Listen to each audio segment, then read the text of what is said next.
I don't know. I think we're there yet. Yeah, what's up?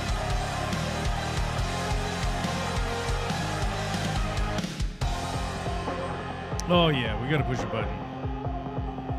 Well, the song winds down, and then we can push the button.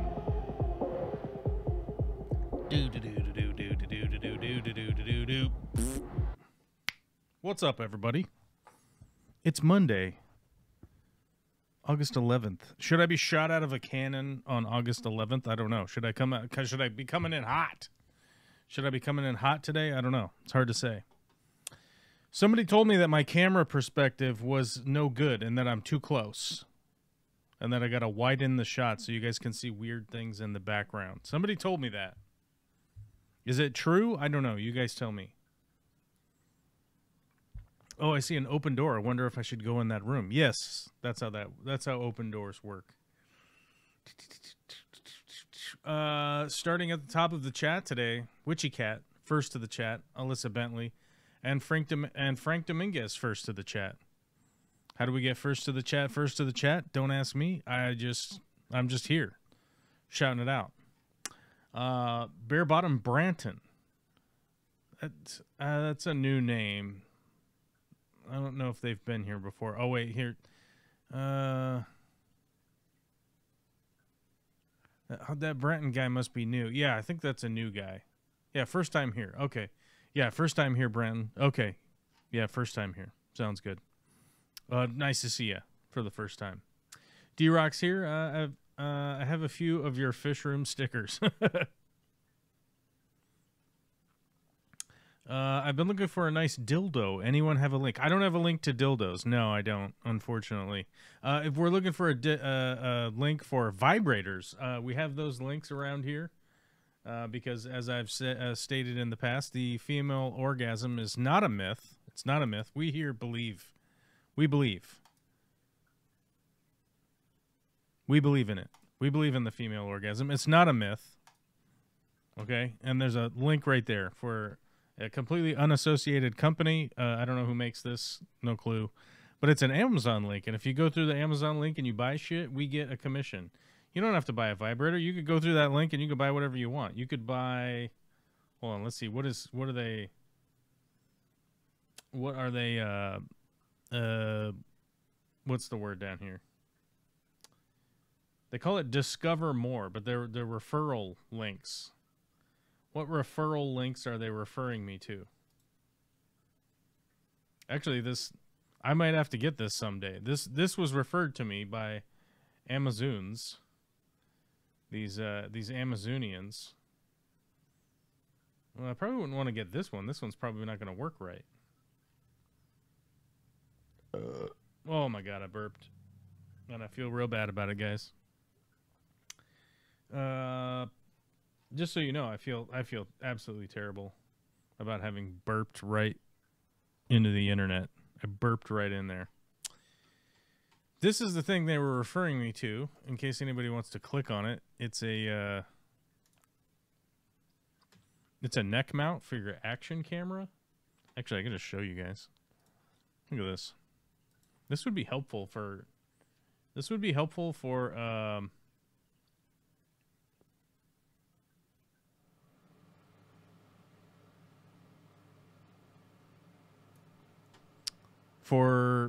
like hands-free filming. You know what I mean? Like you can mount your camera and then you just sling it around your neck. I've never had one of these. This might be helpful. Look at this. I guess you could just watch your phone right there. You could just strap it to your neck and then give it the old watcheroo without using your hands. I guess if you were like watching Netflix or something. Let's remove that. This is weird. I don't know why it's I'm guessing, I would guess it would refer me to these types of things because it makes me do exactly what I did. Hey, wait, maybe I could use that. And then I click on it and I lurk around on it. And then it's like, oh, maybe I should buy that. That's how advertising works. What other recommendations? They say I should buy some tin snips. They say I should buy a table saw cart. They say I should buy mounts for painting doors.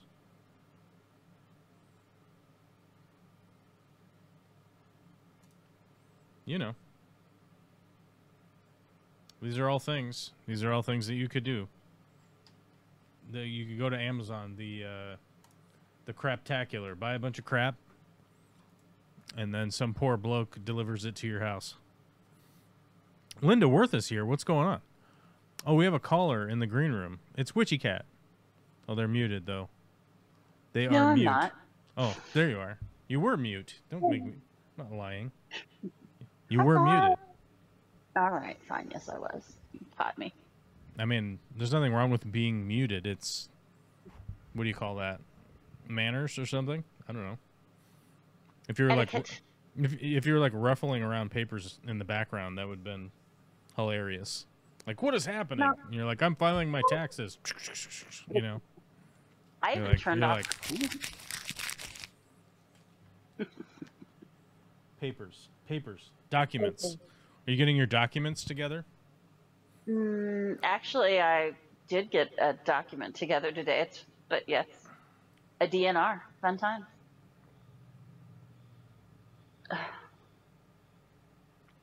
Oh, you got the DNR filed?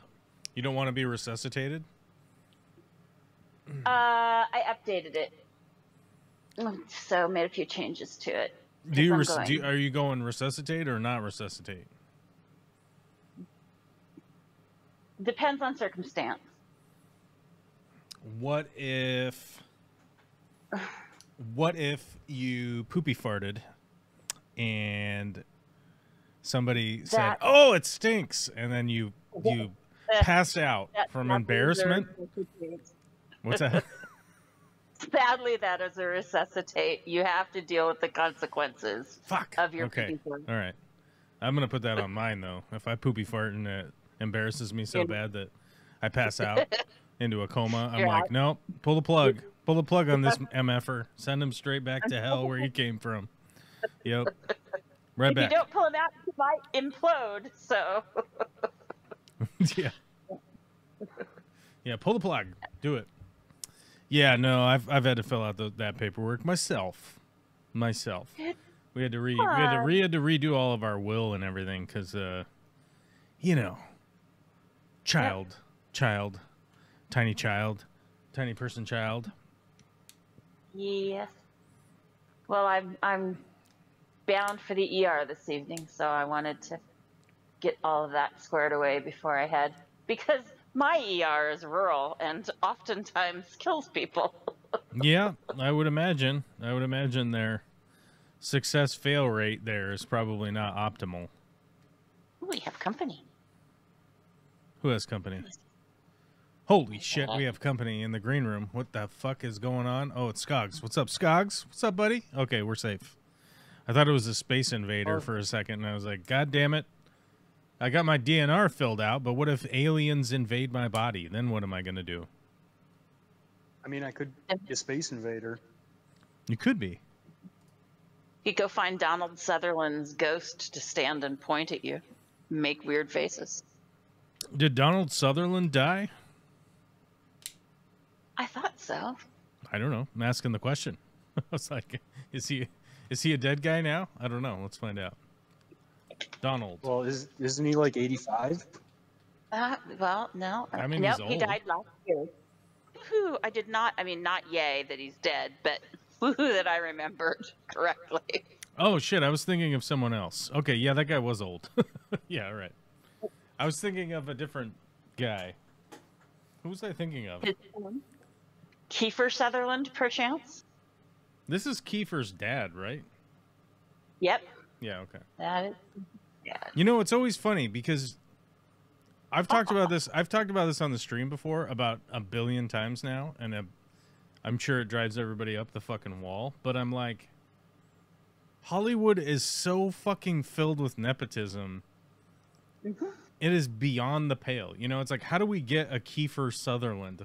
Like, how do we get a Kiefer Sutherland to do shit like that dumbass show 24 and it somehow be air quote popular when it factually makes zero fucking rational sense that, oh yeah, this happens in a 24-hour period, right? And it's like, yeah, last week he got stabbed and shot, right? And now it's supposed to be in his timeline 48 minutes later, and he's running and jumping into a helicopter or some bullshit, and you're like, hanging off of by one hand in about 4 minutes. yeah. And even if the fucking week had gone by, he still would be in the hospital from the stabbings and the shooting. You know what I mean? Now I don't remember exactly if he was stabbed or shot, but he was going through like a lot of insane shit in that show, and it was supposed to be like this 24-hour period, and just so ridiculously stupid. The premise itself is terrible, but then it's like, I'm Kiefer Sutherland, you know, I'm here to whoop some ass, you know, and you're like, are you sure? It seems like you're here to like pet a dog, or I don't know, maybe have some tea or something. What do you mean you're here to like stop the crimes? What the fuck are we talking about here? Well, and he has more than one day like that, like in a lifetime. Who expects? Cops go their entire career without ever pulling their gun, but Kiefer Sutherland is like, yeah, he's got his gun out. Yeah, he's got his gun out every 13 minutes. Or like Dennis Quaid's son. I've seen him in a few. Who's Dennis Quaid's son? Oh, Jack Quaid. Yeah, he's the guy in the superhero show. What the fuck is it called? It does not do Supernatural. No, it's God damn it. Avenger? No, it's it's like anti-superhero show on Amazon. Well, I shouldn't. Oh, the Boys. Yeah, The Boys. There we go. Fuck, I couldn't remember it. Yeah, once again, if you have seasons that are this far apart, even people like me that really like your content will just completely fucking forget about it. They got to go. My point there is they got to go back to They got to go back to the weekly format, right? Like you have if you're gonna have a show like that, you have to go back to the weekly format. And you can't make 8-episode season. It's just fucking so stupid. Yeah, that is frustrating. You have to absolutely cut that the fuck out. Like, or just call yourself a mini series then. You know what I mean? It's like, I don't know. I feel like we've gone off the deep end with the streaming shit. And it's because, like, this last weekend, Squid Game 3 came out. And I love the Squid Game. The first season. The second season has like a pretty different arc, but they split up the second season into a 2-part. So now it's saying it's season 3 right now, but then it's like, this isn't season 3. This is the other half of season 2. The creator even said it was the other half of season 2, but if you go on to Netflix, it says it's season 3. You know, it's pretty frustrating. But my point is that it came out this last weekend. And so I think the final thing was 6 episodes. So on Friday night, the girls weren't here. So I watched. Somebody did dig. Or no, Friday night I got home from work so late that the girls were all in bed. So I watched 2 episodes. And then the girls weren't here Saturday night. So I watched 2 episodes. I watched 3 episodes, and then I watched the final episode on Sunday morning, and then it's like, well, now it's over, and we'll see you in 3 years or whatever. You know what I mean? Which some people would say, like, well, it's your job to space it out. But no. Here's the problem. What? The internet is the problem, right? Because now that the season has been out, all of these people have binged it, and now they're making YouTube videos about it, and now they're making Facebook posts about it, and Instagram posts about it, and TikTok videos about it, and all this shit. And then I'm going to end up finding out the plot if I space out watching the show. Right? Yep. And the same thing has happened. Like, there's the new Superman has come out, and there has not been an opportunity for Vicky and I to go see the new Superman in the theater. And that will, you know, what will probably happen is that we'll end up streaming it on something, right? But by then, I'm going to have accidentally watched 15 different TikToks that talk about the ending, right? You know what I mean? And I'll be like, well, I know where this movie's going because I've heard so many fucking people talking about it over the 3 months it's taken for it to come out to come onto the streaming service. Right. Well, depending on who puts it out, though, you can stream it while it's still in theaters, can't you? I know that a lot of. I'm not sure. I bet there's a way to stream it. We have not had a time to watch an adult movie. Yes. Superman 2025 stream. Let's see. Can you stream it? Oh, not yet. Not yet. Huh, well, that's good. It just got its streaming release date. Fine, we have to go to a different web page because that one got mad that I have an ad blocker. Damn you! Damn you anyway!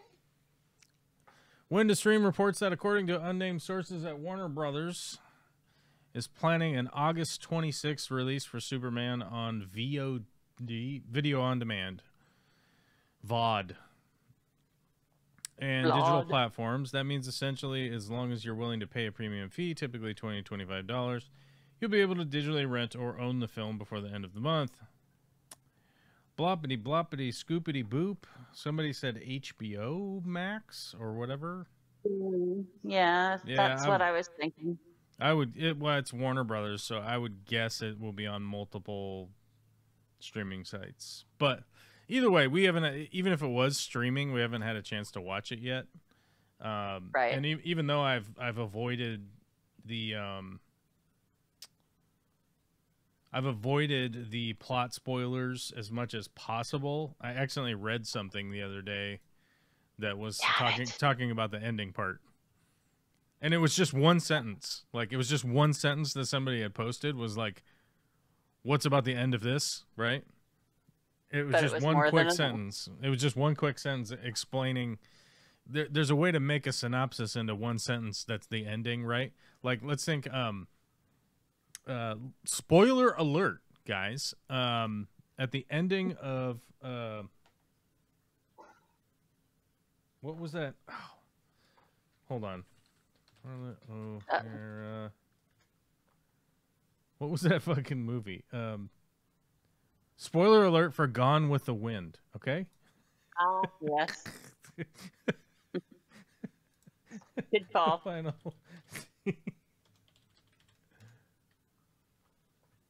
What was the final scene? Here it is. It's the I don't give a damn, right? Yeah. Actually, I think the end scene is her in the middle of the field. The end scene is her in the middle of the field after the I don't give a damn. Right here. Robert. Okay. Robbie. Who's the guy? Mustache McGee. Bring him back. Oh, that's the it's the bring him back. It's this whole monologue thing where she's like, please bring him back. Thing that matters. Frankly, dear, I just don't give a damn. Yeah. Who is the guy? Who is the Clark Gable? That's what I was thinking. I was going to say Robert Redford, but it's not Robert Redford. Although they were probably the same age. Who the fuck knows? No. No, but like if you had posted a one sentence, right? You could have posted a one sentence review about Gone with the Wind that was like, why was Scarlett O'Hara left alone in the field at the end, right? Like you could potentially have written that sentence and ruined the whole movie for somebody, right? Right. Is a similar formatted sentence has ruined Superman for me because now I know what happens at the end. A similar formulated sentence like that was just a one quip quickie, and it was in a string of things that I was reading, and somebody had just posted it, and I'm like, fuck, you prick bastard. Although maybe they're throwing me off the trail. We'll find out whenever I eventually get around to watching it. Somebody asked me this weekend, they were like, are you a big like comic movie fan? And I'm like, when I was a kid, I read all the comics, man. Like I read all the comics and shit just because like I was a kid in the 80s, man. We didn't, you know what I mean? It's like if you got to watch the Goonies over at your friend's house, and you got to watch like Fraggle Rock or something, on Saturday morning, like that was, I'm not saying we weren't like enshrouded in lots of media at the time. We certainly were, but there was time for comic book reading when I was a kid, I guess is the way to put it. So I read a lot of comics, and comics were dirt cheap when I was a kid because we were in between the eras of comic books being worth money. Like we were in the era of comic books were collected, but not coveted, if that makes sense, right? Right. Like there was probably only a couple of comic books that were worth a shitload of money when I was a kid, like Spider-Man 1. Spider-Man #1, or you know what I mean, like the original Fantastic Four, or whatever, Right. As far as like, so I know most of the lore, and I've definitely like read a lot of that crap. You guys know, like I was a huge graphic novel fan when I was younger because you could get 100 comic books with better illustrations in one book, so that was a big thing because forget when graphic novels started coming out. What, like mid-90s, 92, 93, yeah, something like that. Yeah. And it was a way for people to catch up. You got to think, like if you went and bought, or if you went to go buy a comic book and it was like Wolverine number 485 or whatever, you're like, what? I don't know what the fuck's going on. Like they're continuing a story that's makes no sense to me, right? So they started releasing what's called graphic novels, which is just a shitload of comic books all jammed into one book. And at the time, it was a great way for artists to make a good amount of money. Like storyboard artists and colorists and, the ink guys. There was a lot of people's careers in comic books were made because they were the guys that just came in and re-inked old comics for the graphic novels, because it was basically just like a good job. You know, Right. you didn't really have to come up with anything new. You were kind of working off of all of the old reference material and basically just making a new thing with under the pretext of it being cool, right? Like that was the only, you know what I mean? Like the only instructions were like, "Hey, remake this Spider-Man, but make it cool," or Right. you know, and it's like, "Oh, okay, yeah, I can do that," you know, kind of thing. So Interesting note. I read a shitload of graphic novels, and I had one of my buddies when I was growing up. Like, his mom was a doctor and his dad was an architect, so they were pretty poor. They were very poor people, and No money he at all. basically just had free reign to like buy whatever he wanted. So, and he would just go to a store and buy, 30 graphic novels, and then I would be like, "Are you done reading that? I'm gonna read this one," kind of thing. So. Hmm. So they're saying that the first self-proclaimed graphic novel was in '76. I bet you're right. I mean, I bet you're right. And I'm saying the I didn't first see one him. of modern, right. The first one of really modern skills is Mouse from 1986. That was the first. Yeah, that does make sense. That makes sense for sure. I would say that, like, yeah, I mean, I guess maybe there was graphic novels in the 70s, Yeah. but I don't. You just- They weren't a big thing. They weren't a big track. You were still buying comic books at that stage, not graphic novels. I mean, you're always buying comic books. Let's see here. Now I'm kind of interested. Sorry. Oh no! Well, I guess there was a Marvick graphic novel line in 1982. Mm-hmm. But it became familiar to the public in the late 80s after the commercial successes of the first volume of Art Spiegelman's Mouse in 86. Yeah, so that Mouse makes sense because that Mouse graphic novel was everywhere when I was a kid. Mm-hmm. And then the collected editions of Frank Miller's Dark Knight Returns in 86. So yeah, I mean, I'm saying that maybe they did come out earlier than that, but they were huge in the early 90s. So maybe it took a while for it to really take off, but yeah. I mean, I'm not surprised that somebody would make a collection of something. That, you know what I mean? Like, that's not a big deal. Well, But I'm just saying, like, the graphic novel from sort of my era is that they were like re-inking everything. You know what I mean? And recolorizing old shit. I mean, you could buy a graphic novel that was like all the original Spider-Man, but all redrawn and recolored, you know? Yeah.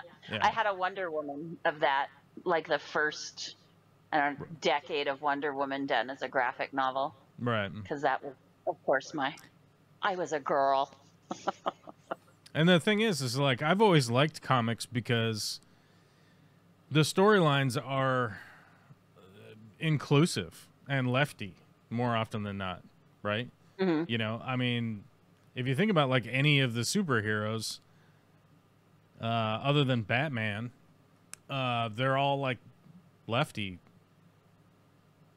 You know, right? There just isn't really there really isn't a single comic book superhero that wouldn't be easily qualified as a leftist in modern day politics, for sure.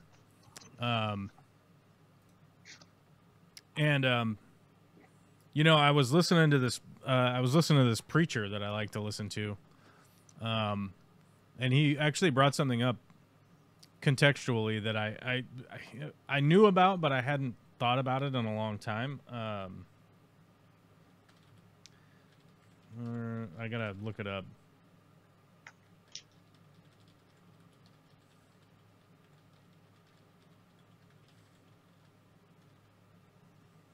And this was the thing that I was talking about. That's what you're talking about. The coin, Mr. Pro. the COINTEL Pro. Do you remember the COINTEL Pro? No. Okay. I'm gonna post it in the chat so people know what I'm talking about. Enlighten me.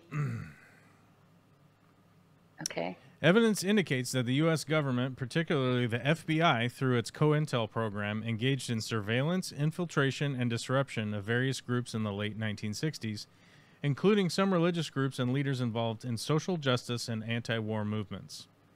COINTELPRO, this FBI program targeted a range of groups considered subversive, including civil rights organizations, anti-war groups, and elements of the New Left, which included some religious groups. Which, by the way, this is AI overview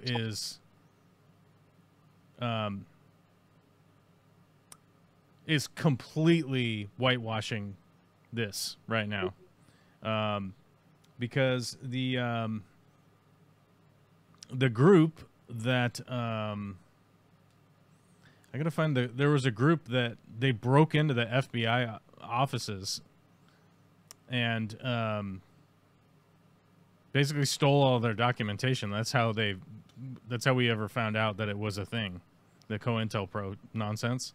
They broke into the FBI.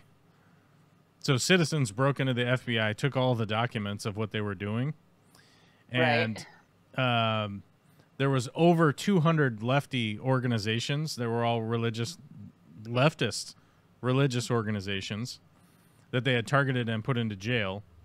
And there was 10 right-wing groups that they had targeted. Citizens commissioned to investigate the FBI. That's who burgled the office in Medea, Pennsylvania. Yes, the burglars. They committed a burglary. Which nowadays, these people would just be executed if they burgled the office. And they did it during the Muhammad Ali Frazier fight.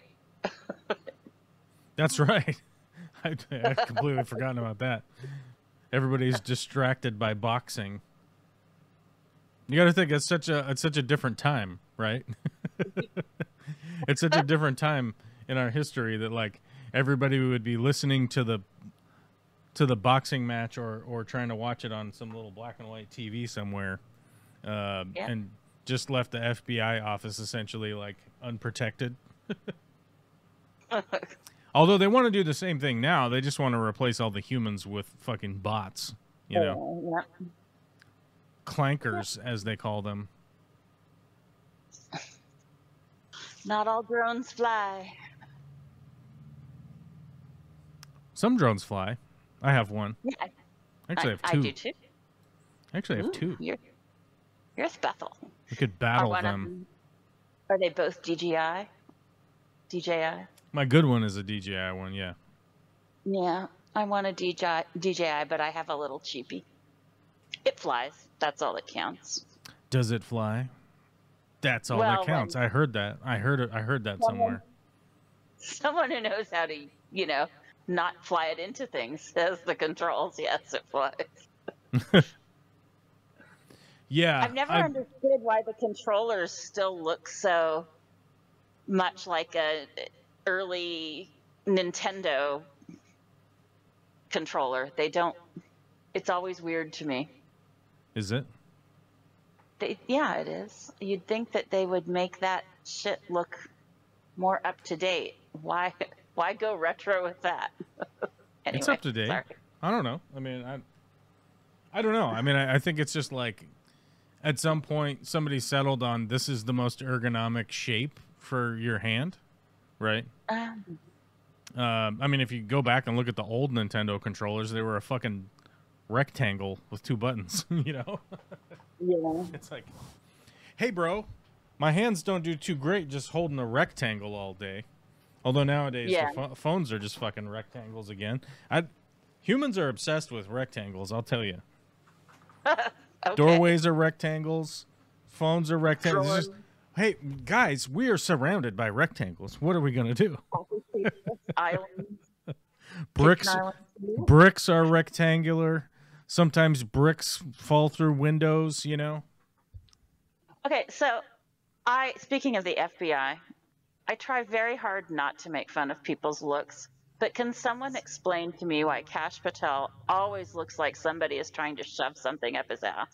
Because he probably has something up his ass. That man is just. I'm watching a video. I mean, we have to. I mean, you'd have to stick with Oh God, what is it? The rule of the most likely explanation. Occam's razor. Occam's razor. Yeah, there we go. I was gonna say Occam's razor. I don't want to be wrong though. Yeah, we gotta stick with Occam's razor here. That like if somebody is appearing like somebody's sticking something up their ass constantly and making that face, it's most likely that's probably what's happening. And I wouldn't be surprised from the context of the interviews and the content that guy has put out that that's probably what he's up to. So, I mean, it wouldn't shock me. Bizarre looking. What's that?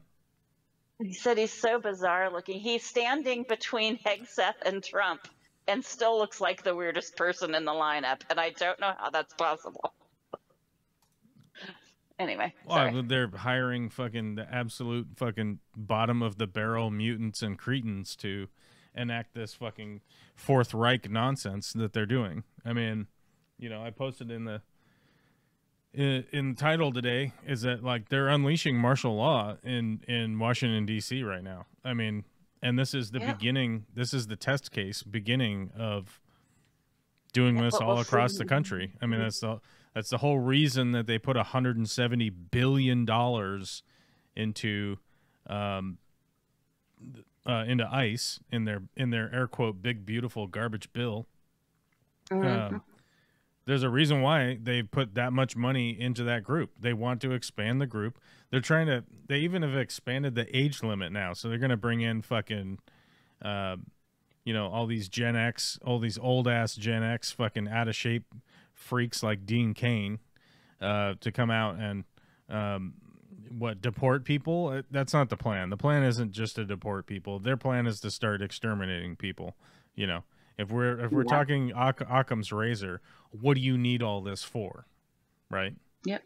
You know, what do you need all this for to deport people? Because they've already proven that all you had to do was put Title 42 essentially back into place on the border, and people stopped coming to the border. All you had to do was put an executive order back in place, because Joe Biden put an executive order back in place, and people stopped coming to the border. Donald Trump got into office and put an executive order on the border, and people stopped coming. That's it. Simple as that. All you had to do was do an executive order. Joe Biden wanted legislation in place so that everybody was involved in it and not one singular fucking dictator freak who keeps hiring people that look like they have shit stuffed up their ass, because they probably do. He's probably got one of those remote eggs up his ass. And his wife keeps pushing the button, or his boyfriend keeps, whoever. Someone's pushing the button. Yeah. You could have easily stopped the people crossing the border with an executive order. Joe Biden publicly stated on multiple occasions that we need immigration reform. We need rules and regulations and people in place to regulate the regulations, right? We need human interaction with the system in order to find and to allow people to come into this country or leave the country or come here on a visa to work for a year or 6 months or 2 months or whatever the fuck is going on. And if we want to rule by dictatorship, you can keep doing these executive orders. I've been arguing against ruling by executive order for 30 fucking years now. I talked about this shit when I was in high school. I went to debates about this shit when I was in high school. I went to protests about this shit when I was in high school. And that's 30 fucking years ago. That doing shit by executive order is profoundly stupid, frankly performative more often than not, because there's no enforcement arm to it. So you could say, hey, this is illegal. Okay, well, who is in charge of doing anything now? Oh, well, I don't know. I said it was illegal. I signed this piece of paper that I've never read before, if we're talking about Donald Trump. Because if you go watch any of the signings, he has no clue what the fuck he's signing. Because I would wager thousands of dollars on it that Stephen Miller had his little fucking crony creeps over at the Heritage Foundation use a chatbot to write up these fucking executive orders, because that's how they, if you read them, that's how they read, in order to slip a bunch of fucking secret language in there so that they can start exterminating the people that they don't want. Oh, well, look, here's the executive order. It says we get to do this. Right. What? But That's right. ruling by executive order is fundamentally undemocratic. It's disgusting, and I've been arguing against it for 30 years. And I don't care if it's an executive order that I agree with, okay?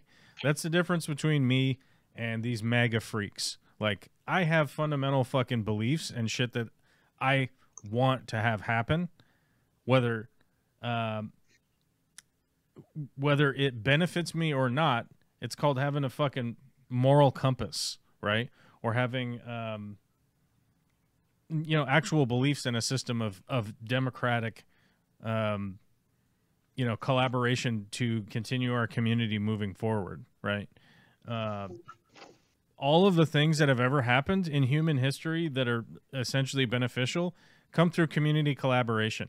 This idea that there is a singular person out there that is going to be the savior of humanity is whole cloth fucking fiction. It is made up. Somebody wrote it down in a book, and for the last 2,000 years, a bunch of fucking creepy pedophile freaks have been stuffing that book down people's fucking throats. And if I haven't painted the picture strong enough for you, it's the goddamn all the Christian freaks in this fucking country. And by the way, if we want to talk about COINTELPRO like I was a minute ago, those people used the federal government to eliminate undesirables throughout the 60s. They locked them up in jail. They bankrupt them. They robbed them. They raided them. They took them away. And where did all the lefty religious leaders go? They all went to prison for a bunch of fucking bullshit charges and stuff like that. And it's so that they could continue to push this fucking alt-right craziness, which they have been for the last 50 years. It's disgusting. It's frankly disgusting, and it's frankly disgusting to me that that there's so many Americans that have just fallen for this fucking brainwash nonsense. You know, recently I saw something from a creator that I follow that was talking about the difference between public school and private schools. And private schools will fundamentally teach you how not to think. And I just wonder, like, how many of these people grew up in private school, right? How many of these people grew up in a gated fucking community, right? Like, these are all the silver spoon up their ass. Kash Patel, who probably still has the silver spoon right up his ass, as illustrated in the images that Witchy Cat was talking about earlier. They've lived a absolutely abjectly sheltered life where they don't actually have to pay for any of the consequences of their actions or anything like that. And it's disgusting. And frankly, I'm disgusted by it. I'm disgusted by the idea that we're going to be under martial law, and then now we have to get into a physical fight with Gestapo freaks that are wandering the streets to try and arrest brown people, right? Like, Right. that seems to be their only motivation, right? And the public documentation says start stretching. What did they say? Start stretching the truth. Start stretching the boundaries. Go to Home Depot and just find brown people and arrest them. They want 3,000 people a day is their current thing, to try and capture 3,000 people a day. They're capturing U.S. citizens regularly. They're illegally breaking into businesses with warrants that aren't even fucking signed by a judge, because they're using administrative warrants to illegally enter private property, whether it be a business or a home and whatnot. I mean, they're breaking the law everywhere they go, and supposedly these are the people that are back the blue or whatever, right? Yeah, it's just fucking disgusting. Yeah. And it's terrifying how many people that you think might be otherwise sane are quietly just, oh, well, that's okay. Ugh. I think the reality is that most people have been oppressed for so fucking long by this insane system that is specifically designed for the oligarchs to get richer and richer. And if anybody ever asks me about like, well, what are you talking about? The oligarchs getting richer and richer. It's like, go look up how rich they are now, right? Frankly, it was insane that Bill Gates had like $50 million when I was in high school. It was on the news, on every fucking news channel, that, oh my God, Bill Gates has $80 million is what he's worth, right?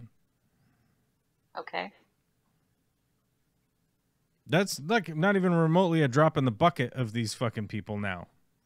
Right. You would be, but this group of people, you'd be considered poor if you had $80 million, right? Yeah, you still wouldn't be considered one of the big fish. No, not at all. You've got to break double-digit billions to even be considered Right. near the big fish, let alone in the big fish. Like, we've normalized the idea that someone would have $1 billion. Yeah. Like, we've normalized that over the last 30 years. We've normalized the idea that somebody would be worth billions of fucking dollars by just saying $1 billion, right? Like, we just use the terminology like, oh, Well, yeah, and we talked about the deficit. Elon Musk is worth $100 billion. It's like,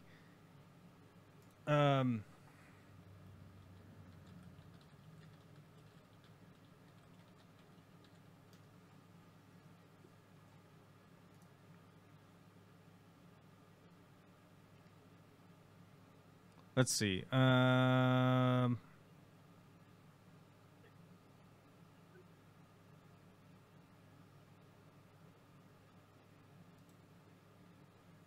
Let's look at the map here. Holy shit, we zoomed in too hard. How do we zoom? If we click, we zoom in super hard on the map. How do we go back? Send us back. Oh, there we go. Okay. The asshole of a fish. How did I do that? Okay. Well, let's see. Let's find a country that has...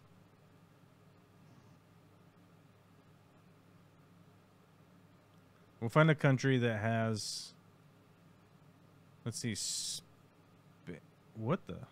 There's little dots on here. Oh, and you have to go back. Okay. We need more details. Where's the list? Okay, here we go. We have to go back to the list because we couldn't use the map. The map's not interactive. I'm sorry, guys. I'm sorry for everyone that the map's not interactive. We're all back. I'm going to estimate by millions in the U.S. and USD. So then we got to go down here. So let's say that like Elon Musk is worth $200 billion. That's the entire GDP of New Zealand. Let's say of which countries, yeah. Of New Zealand, of Hungary, of Qatar, of Iraq, of Greece, of Algeria. Kazakhstan hits the 300 billion. Peru, 300 billion. Finland, 300 billion. Portugal, 321 billion. This is one man owning the GDP of entire countries. How many people live in Chile? 20 million people live in Chile. So you got to think. The entire population of Chile, 20 million people, are just producing the amount of money economically that one guy, who's one of the biggest pieces of shit ever, is just walking around being worth. 20 million people is the population of Florida, right? Can we send them to Chile? Wait, no. Yeah, 22 million. I mean, the entire population of Florida, to give you an idea of like when we're talking about 20 million people. I mean, I don't even think the human brain can really encapsulate those numbers. What 20 million people is like. What's that like? You know, because I've done this before.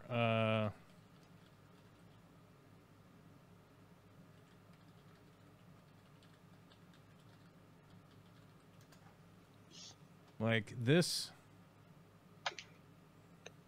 image right here.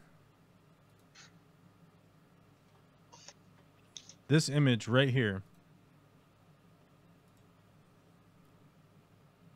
is the Oklahoma Sooners stadium at capacity. The Oklahoma Sooners stadium seats 80,000 people.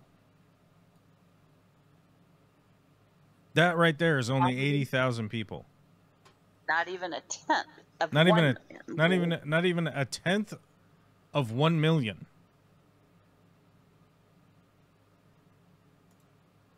This abject sea of people, right? This is only 80,000 people when it's filled. Crazy. Right? That's only 80,000 people. Who knew Oklahoma could come up with that many people in the same place at the same time?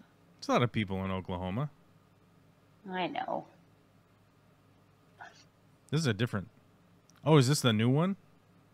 This must be the new one. The new stadium. Oh, it doesn't have those weird upper tiers. Yeah, it's round. They filled it in. But I'm like, I don't think that like the human brain can really comprehend like what 20 million people is. Like I'm one person, right? And if there was 10 of me in a room, you'd be like, this is fucking wild. There's 10 of these guys? This is absolutely fucking crazy. You know? I mean, I hope they don't all start at once. 100 people's a bunch of people, you know? 1,000 people at the mall, that's a lot of people. 10,000 people at the basketball game, that's a lot of people. 80,000 people at the stadium, that's a lot of people. But you need 10 of those to not even get to 1 million people. Right? And we've all been to football games. There's just like a sea of dipshits walking back and forth. It's just there's all these people, right? And then like Elon Musk is worth 20 million, an entire country full of 20 million people. The amount of money that they're able to produce economically, right? And we're just supposed to just be like, yeah, okay, this is all normal. And I'm here to say that like in my lifetime this hasn't been normal. I'm saying that like there was a time where I was a living, breathing, walking around person that could watch the news, and it was insane that Bill Gates had $50 million.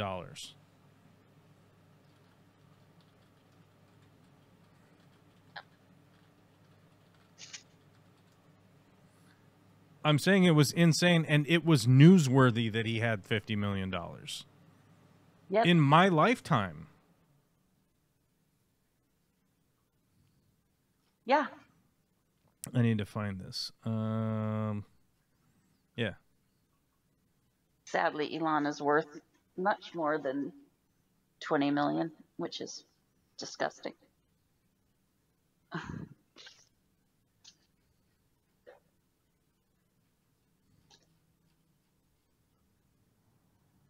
The fuck did I just get? Somebody message me? Ridiculous. How dare they? How dare they? That's gonna make Don't me they change. know that you're That's gonna talking make to me us? change the lights. We've gone Oh no, red. not that. We've gone red. Do we go green? Or angry. Yeah, we're going green. Angry Or message blue. lights. Do you want blue? I like blue. Blue or green? Blue or Well, green? Green makes you look like a monster, so go with blue.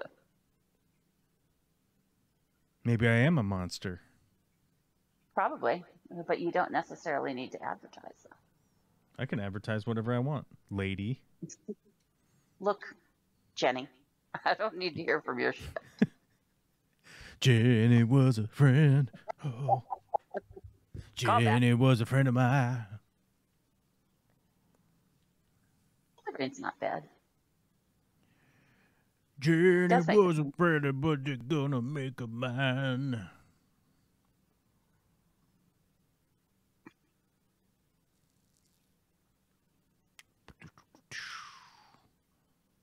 Yeah, so if we go by the world, Yoshiaki Tsutsumi fucks up what I was talking about. Well, damn him anyway. I'm assuming you meant financially, not the light color. So how does he do Yoshiaki this? Tsutsumi with the light color. What? No. No. Yoshiaki Tsutsumi. It's a Japanese businessman. Ah. Well, I've seen this guy. Yoshiaki Tsutsumi, born May 29th, 1934, is a Japanese businessman during the Japanese economic bubble. Let's find out. I like bubbles. Forbes Except they listed Tsutsumi as the wealthiest person in the world during 1987 to 1994 due to his extensive real estate investments through the Seibu Corporation, which he controlled. In 1987, he had a net worth of $20 billion, approximately $46 billion in today's value.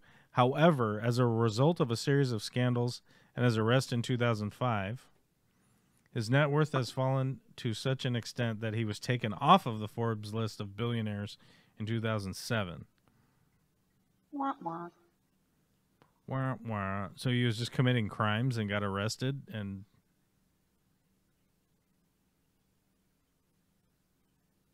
Somebody cared enough to investigate? Wow. Oh, he Japan's was the... different than New York. He was the head of the Japanese Olympic Committee. Yep.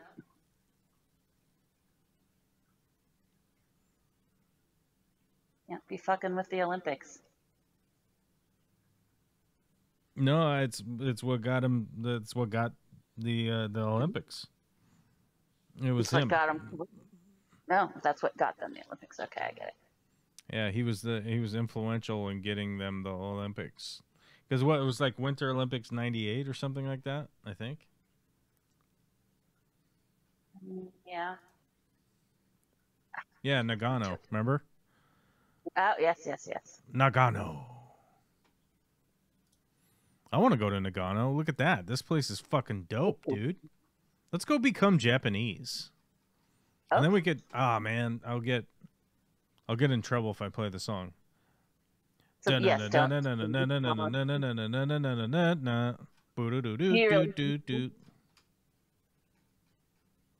I do really think so. Is that song canceled? That song might be canceled by now. It's probably super racist or whatever, I would guess. That's unfortunate. If I had to Most wager. of the 80s are. What's that? Damn it. Said most of the 80s are. Fucking Yeah, for canceled sure. the majority of my childhood. Jenny was a friend. Yeah. That's not the one. I think I'm turning Japanese. I really think so. Ba-da-da-da. No, I like the Skank and Pickle version. That one's way better. It's faster paced. And it's ska. Skank and Pickle. I like the name. Skank and Pickle. Let me find That's it. a great Let me find name. it.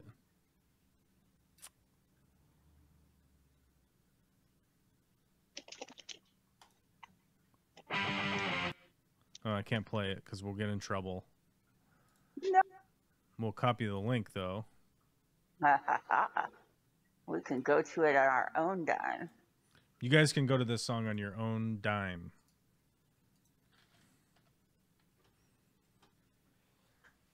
Woo! It's so weird to look at a picture of a ska band in a bathroom and think they look so clean cut.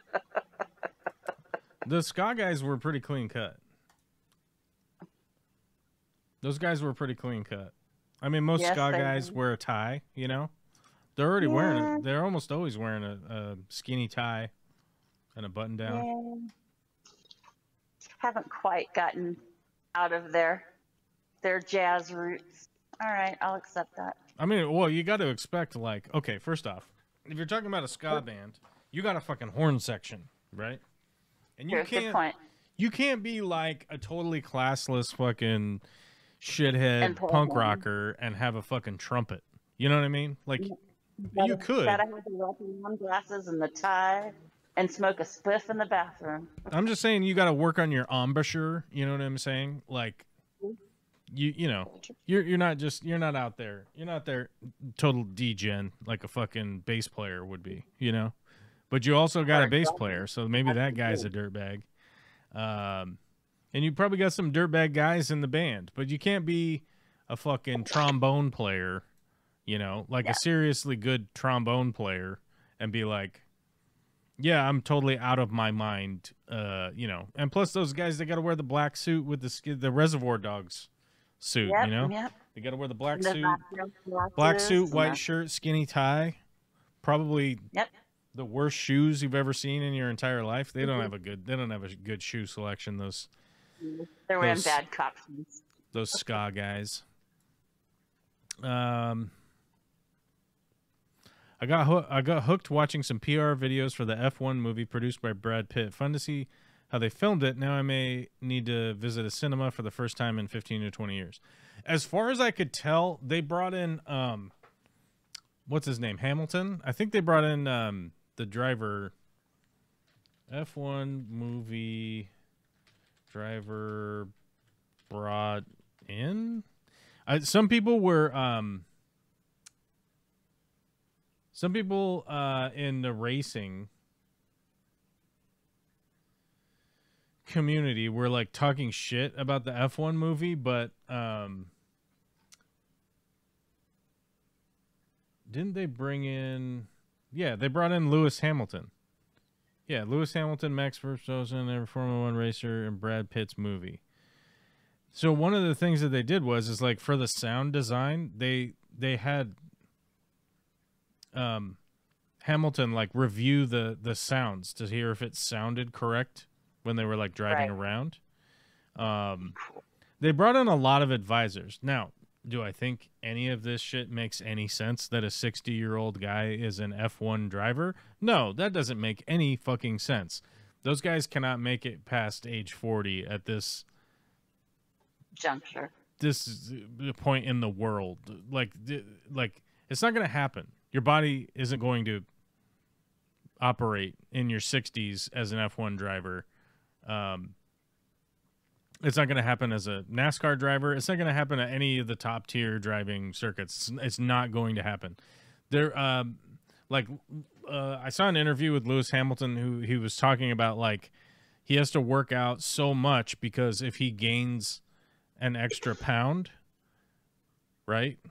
Like it will fuck up the whole car. It will fuck up the whole car. Like it's not even that like, oh, because nowadays like even the whole seat that they get into, they make a 3D image of their body for the seat.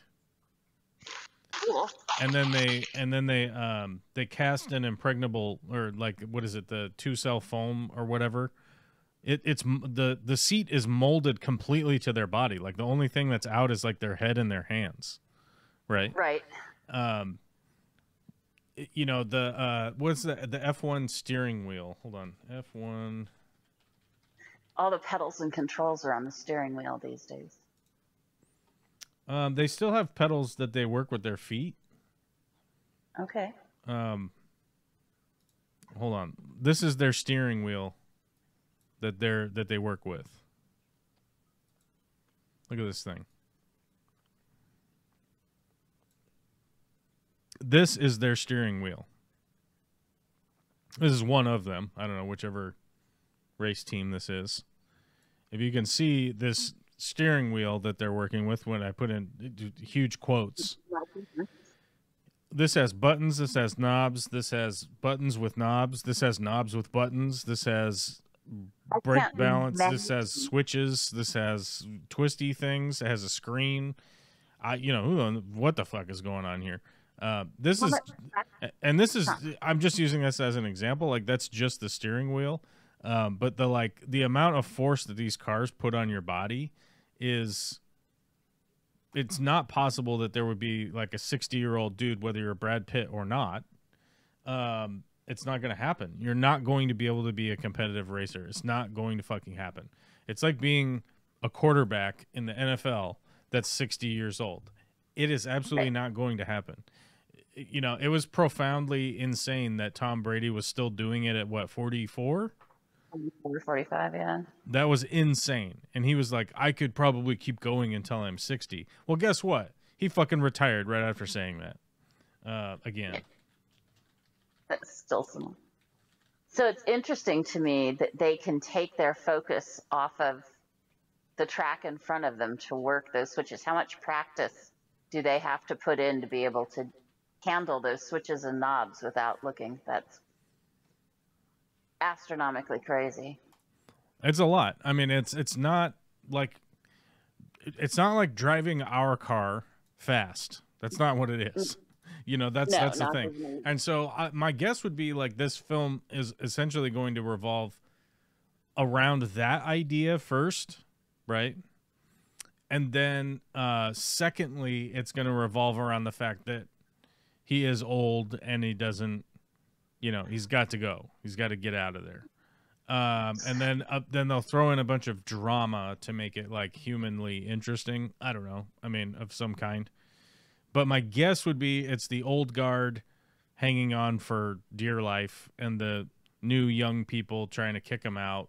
But then it's going to resolve in a way that is like, well, we still respect and care, you know, our elders, you know. It turns out he can still do it, right? Like it's the Maverick movie, right? Like we set up this whole situation that's just out of this world. It doesn't make any sense. Like, why is Maverick still a test pilot? Whatever, you know. And then we put him into this like superhuman, you know, we put him into this superhuman situation where he like, even at the beginning of that movie, he's supposedly going Mach 10 in a test plane, and it just blows up, and then he just ends up on the ground right after that, like it's like he's okay. What? I mean, people fall off of curbs and bonk their head and die, and somehow this guy was at 100,000 feet up in the air going Mach 10, and the plane explodes, and he somehow just makes it back down to the ground. What the fuck? He must be a 24 character. I mean, he's got plot armor, you know, that's the problem. It's like he's got plot armor. He doesn't die in the movie because he has plot armor, and otherwise the movie doesn't happen. Right. They used F2 cars, so they didn't even use F1 cars. But either way, I mean, I think that it will probably be like a fun thing to watch. Like that would be my thing. But like I feel like if you're going into it thinking it's like a documentary or anything like that, the one that I would want to go see is the Steve McQueen Le Mans. Adam Carolla I did? would. What's that? The documentary that Adam Carolla did? I'm not giving Adam Carolla any of my money. That fucking clown. The documentary was good. I did watch it, but it was before he really leapt off the deep end. No, he left off the deep end fucking 30 years ago, so I don't know what you're talking about. All right. The one that I would want to go see is like a remastered Le Mans. That's the one that I'd want to go see. The one with Steve McQueen in it. Oh, okay. Remastered in the IMAX. This was made by Steve McQueen. I can show you a little bit of the screenshots here. I can't play any of the sound for you, otherwise I'll get in trouble. But this movie was made by Steve McQueen. I think he directed it. I'm not sure if he wrote it or not, but I know that he directed it and starred in it. And I believe that he was driving in it also. This is it's a great film. I would love to see this like remastered, like if they grabbed the old film, remastered it, and then go see it in like IMAX or whatever. One of the great things about this whole film is that there really isn't. There's no like talking or whatever, right? Like there's no point where like people are arguing about like the brakes on the car or whatever. Like if you've seen Ford versus Ferrari, like there's a ton of like interpersonal stuff between Carroll Shelby and his race car driver, whatever the fuck his name was, the British guy or Scottish guy or whatever he was. So there's like a lot of interpersonal and this back and forth, and oh, here's some drama and that whatnot thrown in. And Le Mans with Steve McQueen, it doesn't have any of that shit. It just has the fact that like it essentially sort of documents the idea of like just how intense this whole endeavor is without like there's no monologue where somebody's telling you how important it is to them. It's just him doing it, right? And that's the explanation that you get of how important it is. Like you can see that it's clearly extremely difficult to do this thing, but they show don't tell, right? Right. And I really admire a film like that because, and especially if you kind of go back and know a little bit of the lore and whatnot, is that like everybody was telling him that he can't make that movie. Like, don't make this movie, don't make this film, don't do it.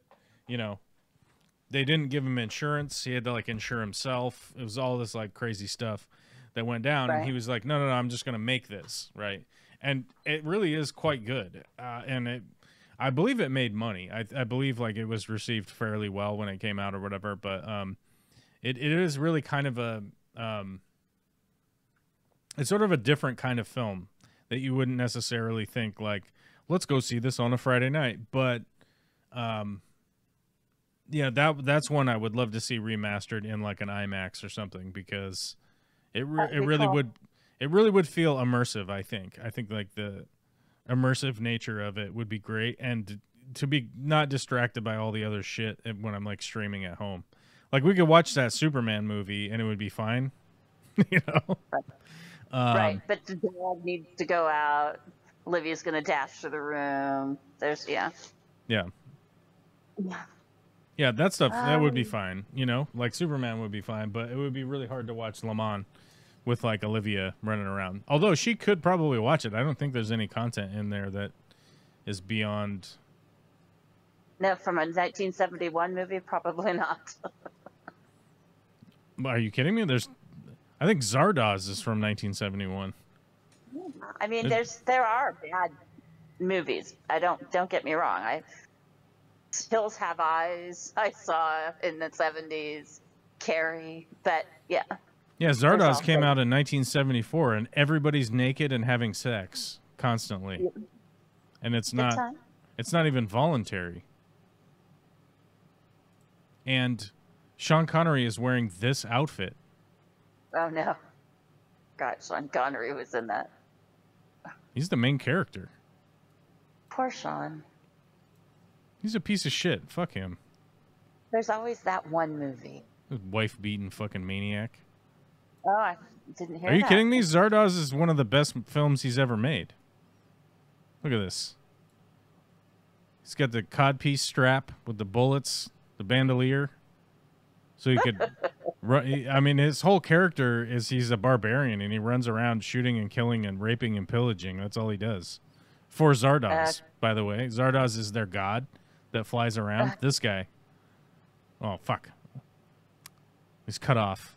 Oh, there we go. This guy is a big floating head of stone that flies around in the sky, and it gives instructions to the... Oh, here it is. This flying head gives instructions to the barbarians on, like, who to go and murder. Being Chewbacca and the Resist Bear. Okay. And then he, like... he finds this lady in a place, a sanctuary type place where the beautiful people live or whatever, and then he like he rapes her, and then she becomes his girlfriend because of it. It's so good. And then here's him like navigating or whatever. It's craziness. It's one of the most ridiculous things you've ever seen, and it is chock full of disgusting shit that I would never let my daughter watch. Good, very good. Ooh, there's an action figure. Oh no, that's just scale model. All right, never mind. All right. Oh, that's hilarious. You should watch it. You should watch it. No, I should not. I have way better things to do with my time. I don't think you do. If you've never seen it, I don't think you have better things to do with your time. It is an insane movie, and you should definitely watch it if you've never seen it. No. Yeah, I'd rather rewatch Rusty Taste. No, I don't want to see. I'm telling you, it's worth your 2 hours. Oh my god. It might be 90 minutes. I don't even know how long this movie is, but it is. Here's the thing: like, if there was a David Lynch movie you hadn't seen, This would, yeah, that's no, fair. I'm saying like if there was a David Lynch movie that you hadn't seen, right? Right. And I was like, "What? You haven't seen that?" And you're like, "No, no, no, I'm too busy. It'll be weird or whatever." And I'm like, "It's a fucking David Lynch movie. What are you talking about?" You know. And then you'd be like, "Oh yeah, I guess you're right." But if there was a David Lynch movie you hadn't seen, you would, you know, you'd stream it somewhere or whatever. Oh, that's true. I wonder if you can stream Zardoz. Now you've got me curious. I bet you could. Let's look and see what. What other movies did he make? He made Deliverance. That's the guy that made Deliverance? I didn't realize that. So much. Sir John Boorman. Sir John Boorman, the guy who made Deliverance, made Zardoz. Excalibur, I've never seen that. Point Blank, I've seen that. That's a fucked up movie. Well, no wonder. Excalibur. This guy just makes insane movies. Excalibur, if it's the one I'm thinking, I've seen that. The 1981. Yep, that's the one. Ooh, it's on Amazon Prime. Oh, it's on Amazon Zardoz. Prime. All right. I know my the reason why I've seen Zardoz is because my uncle, when I was a kid, my uncle had Zardoz on Laserdisc. You guys remember Laserdisc? Those were giant. Those were giant CDs, or sorry, they were giant DVDs that were the size of a record. They were huge, and you could watch half of a movie, and you had to flip it over and watch the other half of the movie. Oh shit! Did we get banned? We might have gotten banned. Oh no, okay. Why would we get banned? I don't know. Talking about Zardoz. I don't know. My feed got fucked up on my stream. I was like, wait a minute, what happened? Yeah, but Zardoz is not that movie, Mecca. I'm so sorry. So many old movies from the 70s and 80s are so much better than what comes out today. Not necessarily. I have some disagreement with that.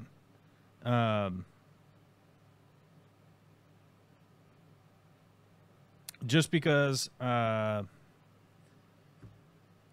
like, think of it this way. So all of the small films that used to get made in the 60s, in the 70s, in the 80s, even into the 90s. Actually all through the 90s, because like you got to think like really you got to think like the 40-year Virgin. What year was that made? The 40-year-old Virgin, was that like 40-year Virgin? I mean, that had to be like 2000 something, 2005. So yeah, like small budget films were at least being made up until 2005. Probably later than that even. I don't know. I'm using the 40-year Virgin as my litmus test here. I would say probably around 2010 when it started dropping off. Yeah, probably 2010. I don't know, but I'm saying all the way up until 2005, you could make what is definitely considered a small budget film. Even though the 40-year-old Virgin, what was their budget? I think it could. There's 26 million, right? Their budget was 26 million.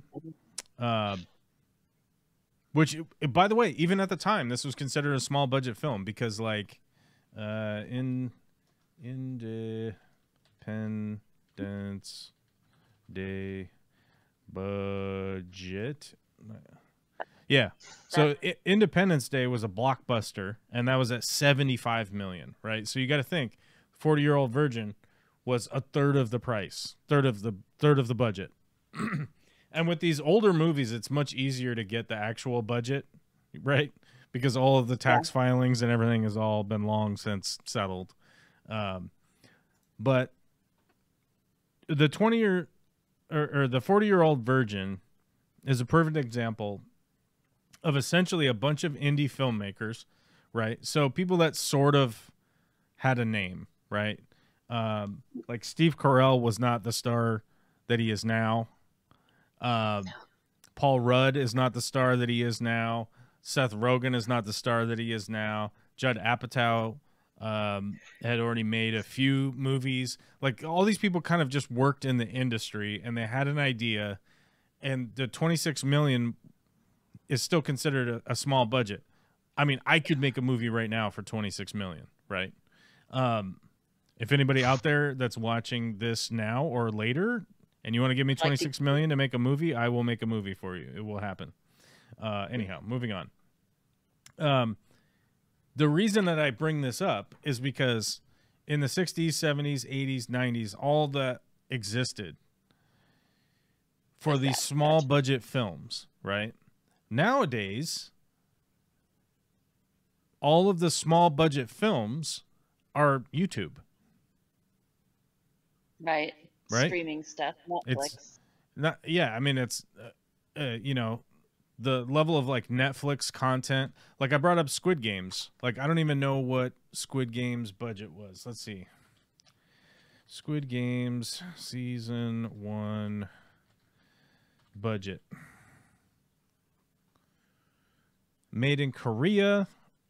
So I'm not really sure.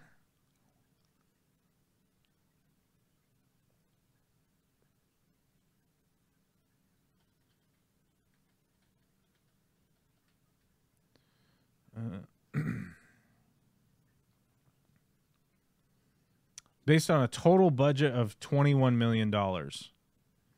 So Squid Games had a $21 million budget. Sorry, $20 million budget. Down here, that's the revised. They thought it was 21 million, but it turns out it's 20 million. Netflix made over $900 million off of Squid Games, right? And so, more to my point is that, like, there is so much of the small indie whatever stuff. It's all existing now on YouTube, or a Korean show that was made for Netflix in Korea, crossover to the States, right? Like, I'm arguing that if it isn't better now, it's at least as good, is my point, right? And like a perfect example is, like, earlier today I watched a video. Well, I listened to it. I didn't actually watch it. What's his name? Hank Green? Is that right? Oh my God! Someone's busting in, and it's a tiny little person. You scared me, Beer. Where's Mom? Where's Mom? I don't know. Dad's here. She waltzed off. So I said, Mom, can you make me some miso soup? And then I went into the playroom, and I was waiting. And then she just waltzed off somewhere without making me any food. She let me starve. I'm starving to death. Are you starving to death? Yes. Oh my God. Are you wasting away? Oh, guys, my daughter is starving to death. The torture. I'm going to go find out what's going on. Does she want some grapes? I have some grapes I could give her. Squeeze them right through that computer screen. You must go and feed the ravenous child before she eats him, as only ravenous children can do. I think there are stories out there, Mickham. I think that the problem isn't that there aren't stories as much as it is there's this trend to remake everything or try to reimagine everything for nostalgia rather than coming up with new ideas. And I don't know how much of that is because they're scared of what new ideas could be. Sorry, didn't mean to cut you off, Scott. No, it's all right. I was just going to say it's old people trying to relive their glory days and young people in charge that don't know anything different because it's what they grew up on. Yeah. That's all. No. I'm the crossover. I'm the old person and the young person, and I do know better, and it's unfortunate. I'm just the young person that doesn't know any better. Isn't that a song? Probably. If it is, I'm too young to know it. R. That's legit hilarious. That was funny. My spicy daughter has arrived. My God. She has been like a fucking shot out of a cannon this week. I'm telling you. She is turning into a little hellion. You know, genetics run true. What? I said genetics run true. Are you going to talk about good genes now? I am. Good genes. American Eagle genes aren't even made in the United States. Well, they are not good genes, obviously. What do all these fucking conservatives want to back up a company called American Eagle that's not even made in the States? Why would you want to do that? After they make a bunch of fucking Nazi advertising. Like, what the fuck? Can't buy Levi's. Gotta buy American Eagle. So, what were you guys talking about while I was gone? What happened? We were talking about the fact that it's not. My suggestion was that it isn't that there aren't good stories. It's just that there's this trend to remake, either for nostalgia or improvement, old stories and call them the new movies right now. And then no. So what? Okay, yeah. So that's what I was. That's what I was talking about. Is that like all of those? So movies like The 40-Year-Old Virgin, and the reason I bring that up is that The 40-Year-Old Virgin did not make its money in the theater. It made its money in DVD sales. And being somebody that grew up at the time, no one ever talked about like how important the DVD sales were for the movie industry. Probably because they didn't want anybody to know how much money they were making off of the fucking DVD sales. You got to think about it, is that like, if you could get 10 million people to go see your movie in the theater, like that's great. Okay, we made, $100 million. Like, okay, that's huge. That's a huge deal or whatever. But if you get 50 million people to buy your $20 DVD, now you're talking about $1 billion, right? Like, now obviously I'm just running roughshod over here on the math, but that market doesn't exist anymore. And in fact, like the person that clued me in to that was Matt Damon. Believe it or not, he did a behind the actors studio, whatever interview. It was like a 2-hour interview. It was a 2-hour interview that I would have never watched, but I listened to it on YouTube, right? And one of the big things that he was highlighting is that like the reason that Good Will Hunting got made was on spec that the DVD sales would cover the costs. Yeah, cover making money, right? Like they assume that it'll make some money in the theater, but like once it comes out on DVD, it's going to be in all of these stores, right? And then they started noticing what cult following really was. I don't know if it's necessarily cult following. It's like it's commercialization, right? Like it's the capitalism side of it that like, hey, this movie, you could put it on a big display at all the Walmarts, right? Or every Fred Meyer or every Kroger or every Best Buy or whatever, like all of those stores. And you're going to sell all of these units, right? And you're not even selling the film at that point. You're selling the cardboard box and whatever it costs to print the movie onto the DVD. That's what you're selling. You're not selling the IP anymore. You're selling this tangible item. And selling a tangible item to Americans is fucking so easy. I mean, look at how many fish companies are selling little pieces of plastic that was made for them in China, right? And then people just buy it up because Americans love just buying up little pieces of plastic. They love it. They fucking lust for it. And it was like, because you'd have he said he was talking about how they had conversations with the studio that they needed a big name, right? And the reason that you needed a big name was because people will go like, oh, was it for the poster or whatever to get people to go see it in the theater? It goes, they go, no, the big name will be on the box when the box goes for sale somewhere. Right. And so it's like, that's how Good Will Hunting got made, was like, they got Robin Williams to sign on. And you got to think that like Robin Williams had already been a household name for 25, 30 years or something. I don't know. The man had an extraordinarily long career, starting out with Mork and Mindy and fucking whenever the hell that was. And people knew who he was. I mean, he'd been on every late night show. He'd done tons of movies, done Good Morning Vietnam, right? People knew who Robin Williams was. So if you put his name on a box, Americans would just buy the box. They would just put it in their shopping cart and buy it and go home and watch it. Right. And maybe they throw it away, but the movie company doesn't give a fuck about that. All they were doing was, we need something that sells the box. Now, it turns out Good Will Hunting is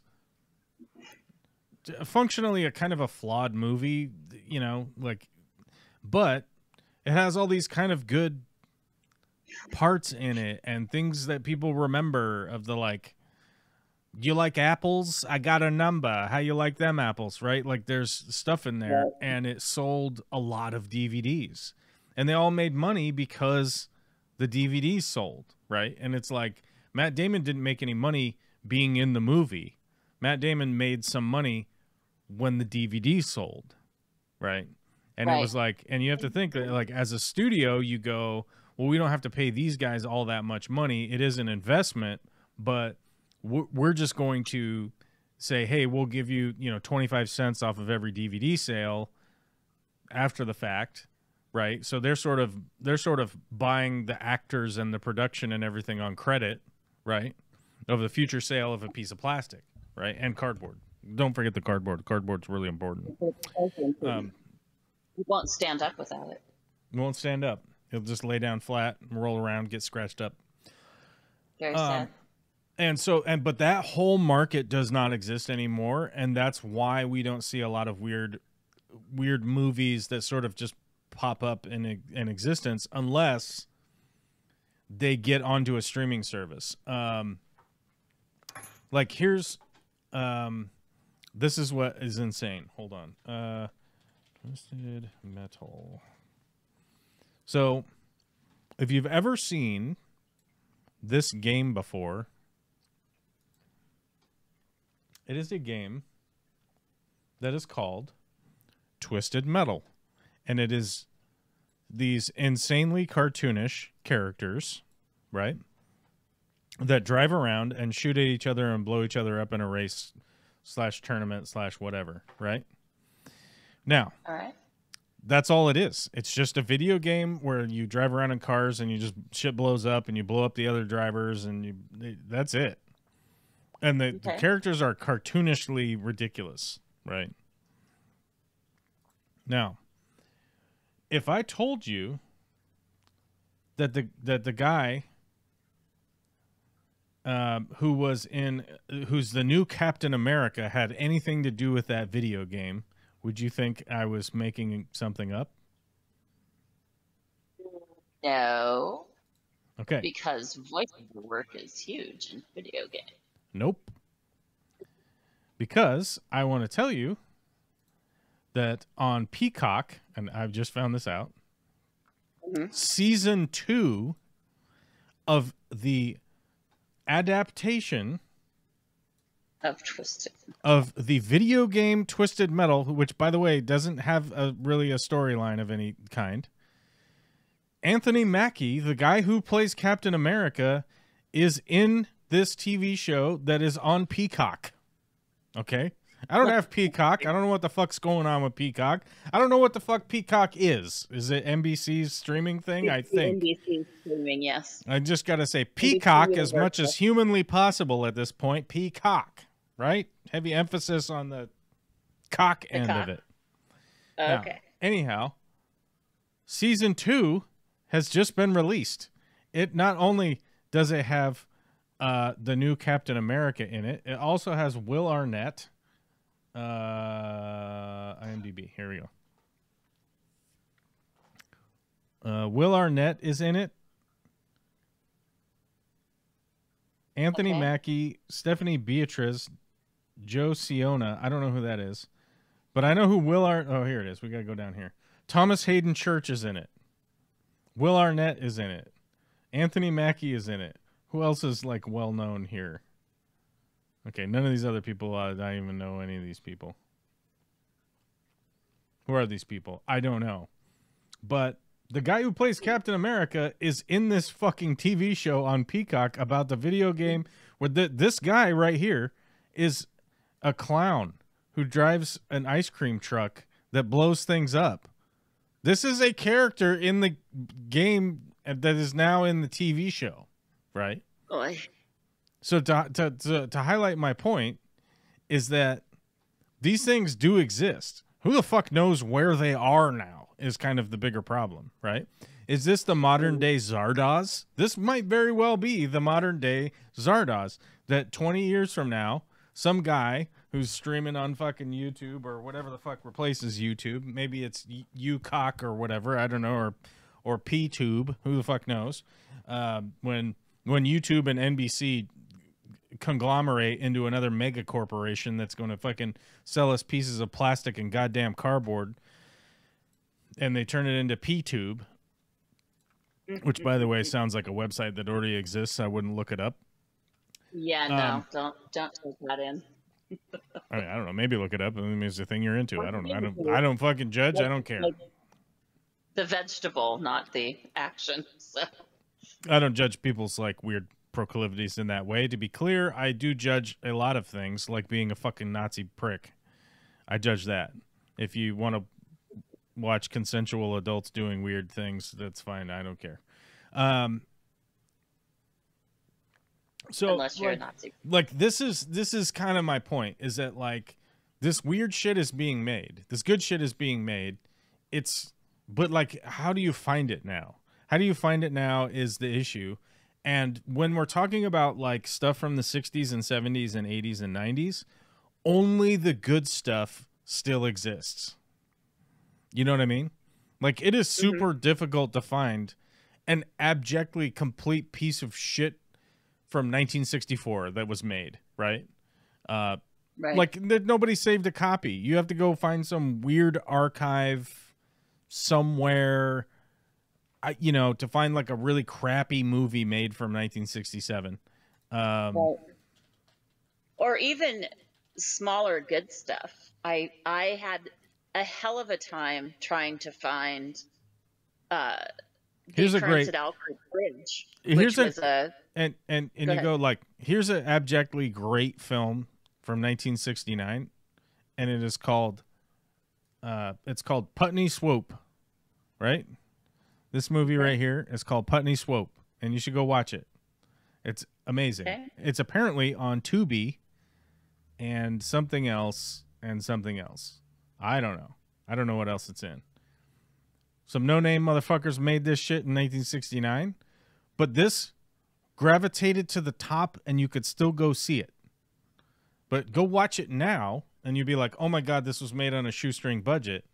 But I guarantee you, oh, Mel Brooks has something to do with it. Okay, so that's probably why it's so good.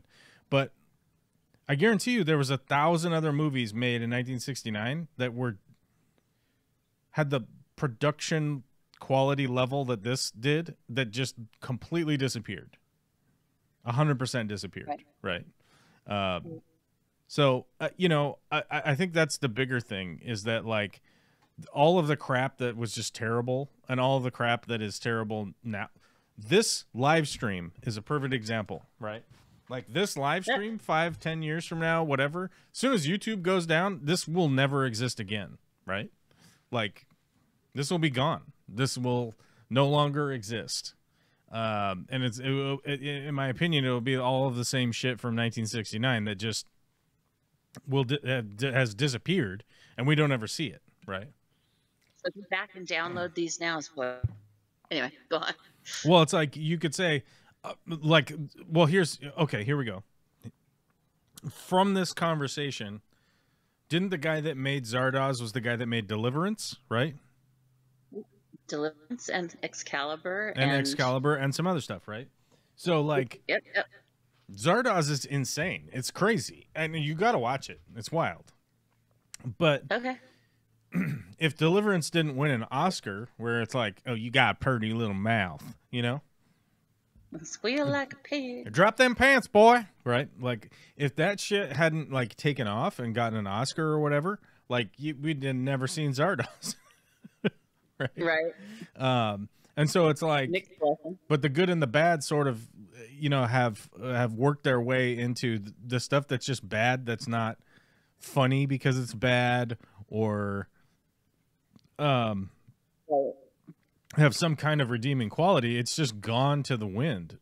To circle back to Gone with the Wind, with I just don't give a damn, Scarlet, or whatever he was saying. I forget how the line went.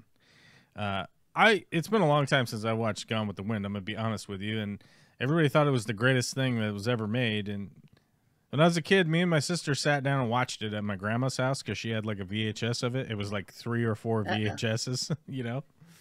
And not impressed. Was not impressed. Were you impressed? Do you love it? Is it your favorite thing? It was my best friend's favorite movie, so I've seen it way more times than I care to count.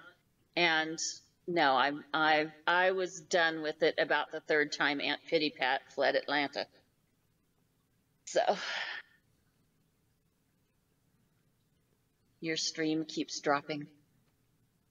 Oh, does it? Yeah. My stream keeps dropping. It says it's an excellent connection. Oh, I'm getting chat disconnected. Please wait while we try to disconnect you. And it might be on my end, though. Who knows? Yeah, I don't know. I mean, either way, production quality is down. Anyhow, I did put up the goal today. The goal today was to get a livescape aquascaping video this weekend, and we haven't hit that goal, so we're not going to do it. I want, but I cannot afford. Which is fine. I'm not saying you need to. I'm just saying that was our goal today. Because if the stream's all fucked up, we've already been here like 2 hours, so we might as well wrap it up. No, But Mika was saying, I'm not saying I can decide on what was better, but when I was young, dudes at the age of 35 weren't playing WoW and such games, watching that many movies like this one, LOL. You know, arguably...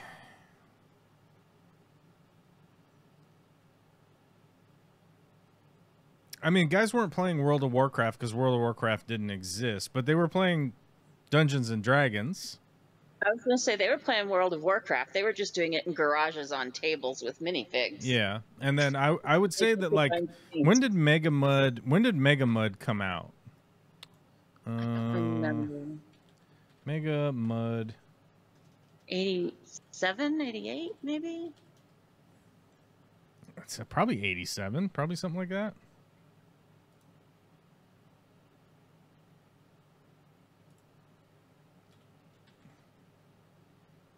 MMORPG. Like, yeah, if I try to look up Mega Mud, we end up in a truck thing or something. Yeah, monster trucks. Developed in 1979. Ooh, that's much earlier than I was expecting. So a game called Mud, which is the multi-user dungeon, developed in 1979 by Roy Trubishaw and Richard Bartle.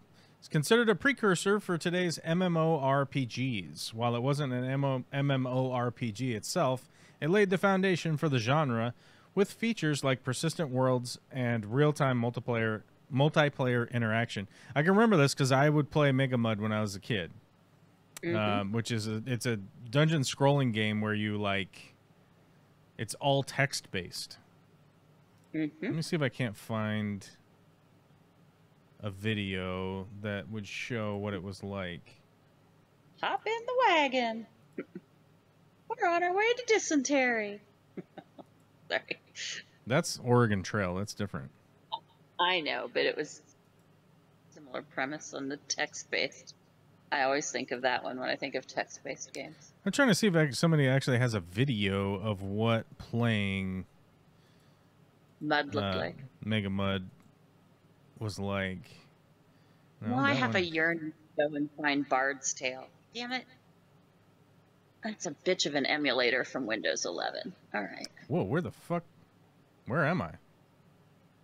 I don't know. Okay, that got weird.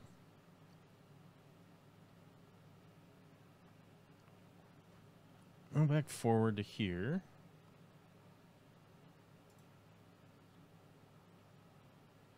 Let me see if I can find a video of what it looked like to play.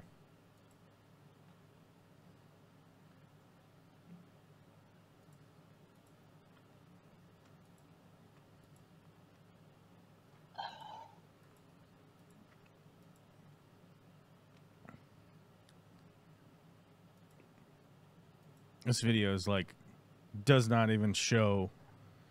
It's talking about mud, but it's not. Get no love. Like, everybody wants to know, like, what's the new version of it? But I'm like, I just want to show you guys a screenshot of what it was like. Right. It seems to me that like nobody. All right, I've looked through 3 videos and nobody's got it. Let me see if there's a. Okay, so this is what it looked like. And I can't find a moving picture for you, so I'm very sorry. But this is as good as I can get right now on very short notice. But you would essentially, this is what it looked like. It was just text, scrolling text. So you'd have to figure out like what was going on in the room.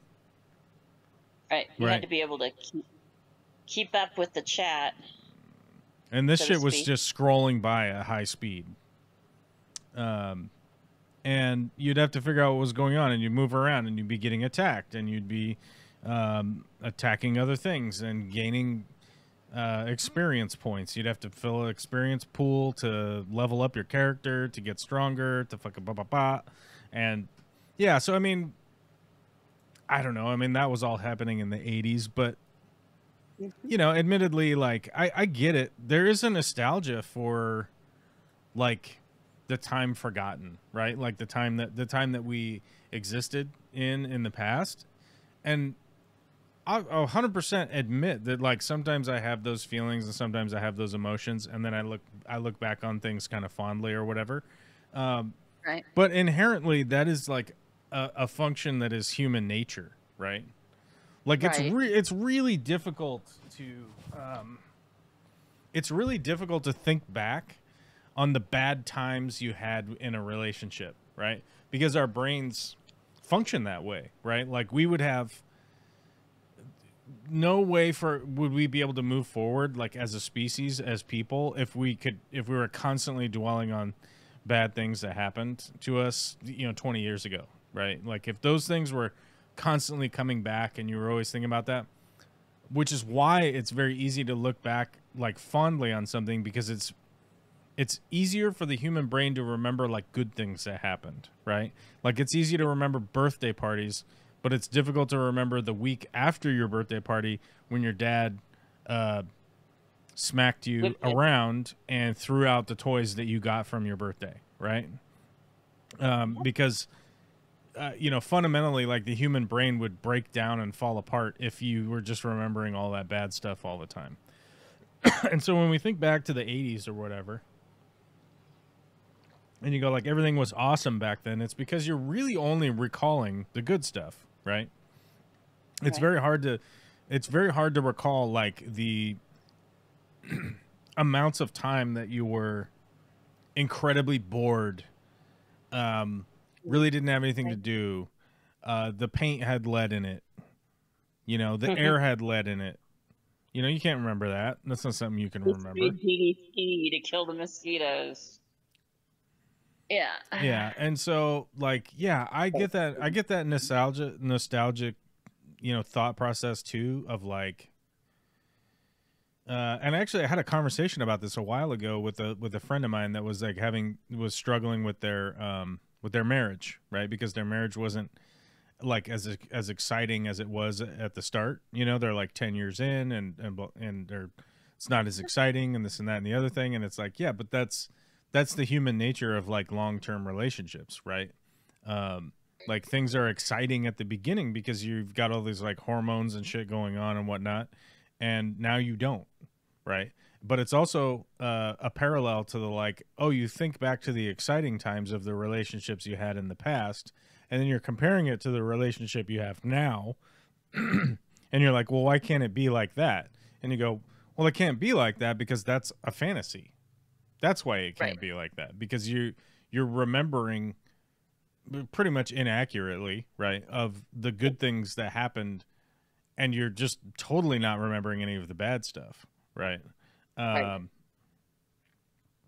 you know, I had like a 3 or 4 hour conversation with that person. It's been a long time since I got to talk to an adult for that long, but we had a good, and you know, I think we came to like a really good resolution on like how they were feeling about stuff, and I think it kind of grounded them a little bit better into just having some perspective on stuff. Right.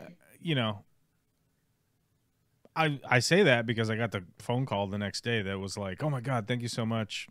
You know, and I'm like, I didn't do shit, man. I'm just hoping you're doing good. That's all I'm doing. So, yeah, but I think when we think back on the history that we lived, I think that's a big contributing factor.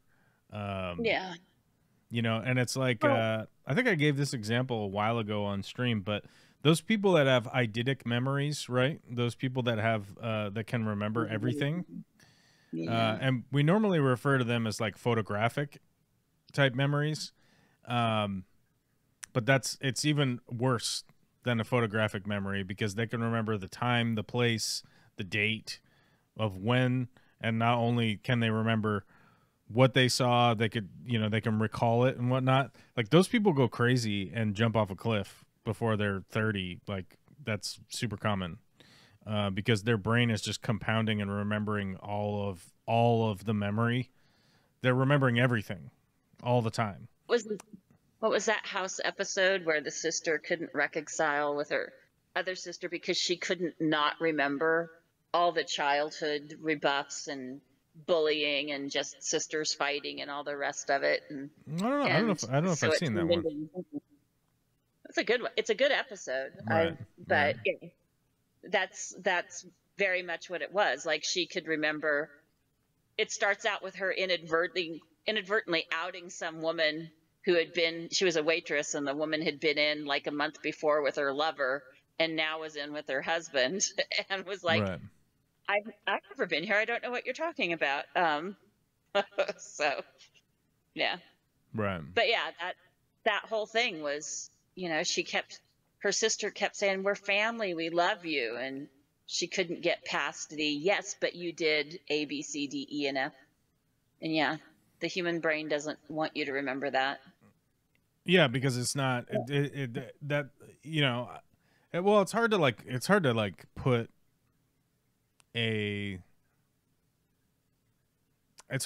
like a solidified statement on it as to like why this is or whatever. But like I can say from my perspective, like at a level of sort of comprehending it and like looking into it and sort of having an understanding of like how our brains work, it's like you would essentially be paralyzed by all of those bad memories if you had them all the time like that.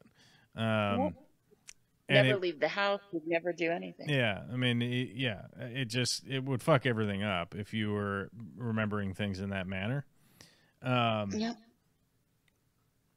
So our brain is just basically adapted to like, well, let's just look on the optimistic side of things, essentially, as far as the historically speaking. So I think when you kind of combine all of those aspects that I was talking about, I think that's where we're at, like in the media scape that we're in right now, you know. And you know, some people would say it's like, yeah, I make this live stream and it's low effort content, because technically it is, you know. Yeah, it took me a bunch to like set everything up so everything works, and you know, you have to buy equipment and you have to do all that kind of stuff, but you know, like my whole reason for doing this live stream is sort of just to continue having the contextual like conversation about stuff. I, you know, evaluating sort of like where my life is at right now. Like I wish I was working on a strong library of content creation, but I'm fixing people's fucked up houses, you know, because I got to pay the bills. Right. Yeah. So it's like, do I wish I was doing that stuff? Yeah, I wish I was doing that stuff. I can see why. Like the money doesn't necessarily exist unless you're able to like capture a niche audience and then sell them some plastic shit from China. You know what I mean? Which is sort of the joke about the vibrators. That's the joke of selling the vibrators during the show. It's like, it makes boomers uncomfortable. And I don't have to sit here and have a lengthy one-sided text, and then I'm supposed to respond to the text of somebody telling me that I'm going to go to hell forever and Jesus is real or whatever. Like, I don't know, whatever these weird shit that people like believe in, magic or whatever, you know, type conversations. And yeah, I mean, you know, like I was saying, it's like I would love to be working on in-depth content stuff. I listened to a video the other day of a guy who actually went to the butterfly sanctuary in Costa Rica, and he shot a little mini doc about it. So it was probably like, I don't know, half an hour or 45 minutes or something long or whatever. And where is this? Hold on, let me see.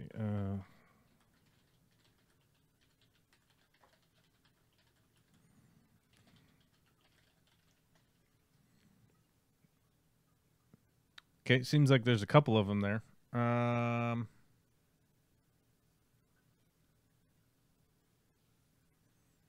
What was it? I don't think it was that one.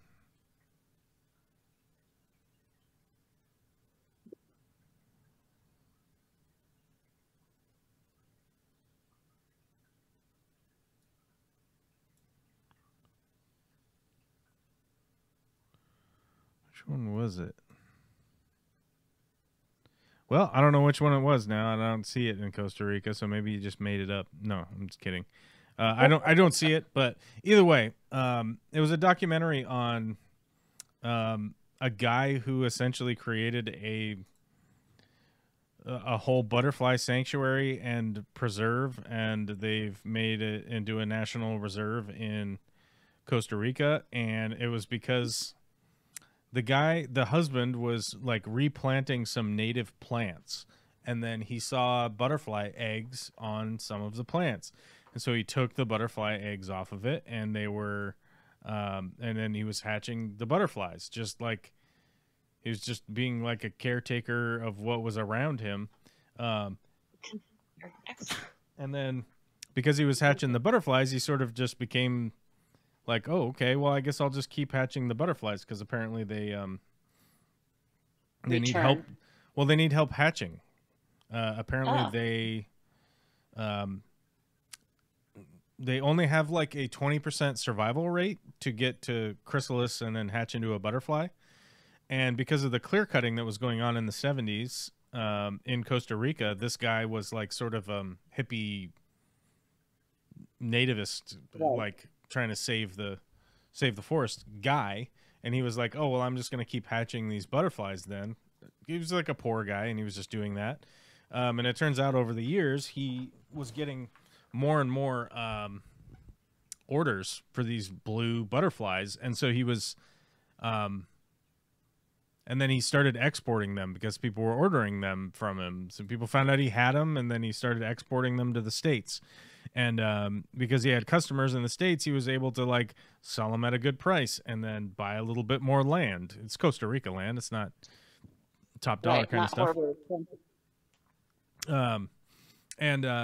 Yeah. And so, but then, you know, here we are 50 years later, and he's since passed, but his wife is still his elderly wife is still there, like running the butterfly center, that they eventually started teaching and doing classes and having tours and stuff like that. And you go, you know, like that's a completely non-conventional pathway to doing a thing. And it's great that they were successful in that way or whatever. I would like to be able to be doing documentary type stuff on shit like that, where it's like, you know, if that lady passes away and nobody like takes the torch, that whole conservatory is just going to go by the wayside, right? My guess is it sounded that like they have employees and a plan for her death or whatever, but I'm just using that as an example. That like, yeah, I would like to be able to be doing documentaries and making contacts and filming stuff like that. But like I said, I got to fix people's houses because I got to pay bills, and so that's what I'm doing. Maybe at some point I'll find some butterflies to hatch, and that'll be the thing. That'll be the path that I go down, and then all of a sudden there's a customer for it or whatever. It's the same thing as with the guy I get my bees and get my bee help from. If I need to get beeswax, if I need to get whatever. He's a local beekeeper, and you know, he started out like he bought land because he was going to raise cattle, because he was a beef farmer. He was going to ranch some cows, and he still does the cows. And if you go visit him, he will try to sell you some beef because he's got lots of beef for sale, and it's all USDA, you know, processed and everything. But he's gonna sell you some beef. He's got way more beef than he can sell. He can sell a shitload of bees, and he can sell a shitload of honey and all that stuff. He just happened into the honeykeeping thing, or into the beekeeping thing. Cool. And now he has a very successful business where they move, you know, 20,000 hives down to California to pollinate in the winter and then bring them back up north in the spring. And, you know, but he sells way more bee stuff than he ever thought. He thought he was going to sell beef. He thought he was going to sell cow meat to people, and it turns out it just ended up being just gigantic bee business, right? So you know, my presumption is that at some point maybe I'll find my my bee thing or whatever. I definitely wanted to be a fish tank aquascaper and whatnot, and that turned into more of a money pit than a money maker, right? And I you know, frankly speaking, I would love to be doing featured aquascapes, you know, once every couple weeks or whatever. But right now it's one of those things where like I just don't have the time to be actively pursuing it and making the films and then editing the films and putting them on YouTube and then hoping to promote them on YouTube. All of those aspects are sort of impossible. But because I have the library of videos, like every week I get comments and I'll reply to them if people need help or whatever. It's definitely died off, so it's not even that difficult to keep up with it. But I'm definitely doing this live stream because, I mean, seeing how this country is headed, we're most likely headed into a Great Depression like we've never seen before. It's most likely going to be a worldwide Great Depression, in my estimate. Their plan is to crash the whole economic sector. Like, they want to crash the U.S. dollar is their plan. All of the indicators are pointing in that direction. And it's not that weird, because if to tie this back into the comic book conversation that we had earlier, they don't think of themselves as the immigrant that is Superman. They don't think of themselves as the immigrant that is Professor X. They don't think of themselves as the American that is Bruce Banner, right? They don't think of themselves as any of those comic book heroes. They think of themselves as Batman, right? They think of the guy that gets to own the monolithic corporation that has all of the wealth and gets to go out with gadgets and gizmos and be the air quote hero. Meanwhile, the systemic oppression of the entirety of the metropolis that is DC, New York, America. No, Batman's metropolis, right? The systemic Right. oppression of all of Gotham. Metropolis, right? Gotham for Batman. Gotham and Metropolis or whatever. Yeah. But you know, Batman gets to be a luxury billionaire and not really do anything to affect any of the systemic problems that Gotham has, right? Or the Metropolis. And gets to own everything and live in a mansion and all that stuff. Recap Harris says that explains why a lot of other smaller countries are now moving away from the USD as their money standard has chosen the yen instead. Yeah, I mean, all of the countries internationally require a stable currency in order to keep their economy going, right? Like Taiwan is a perfect example. Like Taiwan is like super invested in the United States, and as the US dollar fluctuates from $1 to $1.10 back down to 90, it fucks their whole economy up. And will destroy a country like that because they're like, wait, well, now we don't have the money because the money is worth less now, right? And what they're doing is intentional. I mean, you create enough instability that it does create this a reaction, right? You know, I recently saw somebody responding to, you know, the fact that Joe Biden's gas prices were higher than Donald Trump's gas prices. But that completely negates the fact that Donald Trump was the guy who was making deals with OPEC to reduce their production, right? Why would he do that? Right? Why would he do all of this crazy nonsense with OPEC? The multiple meetings and the multiple deals that Trump did with OPEC that we know about because they're public, where he absurdly fucked the United States in making those air quote deals, right?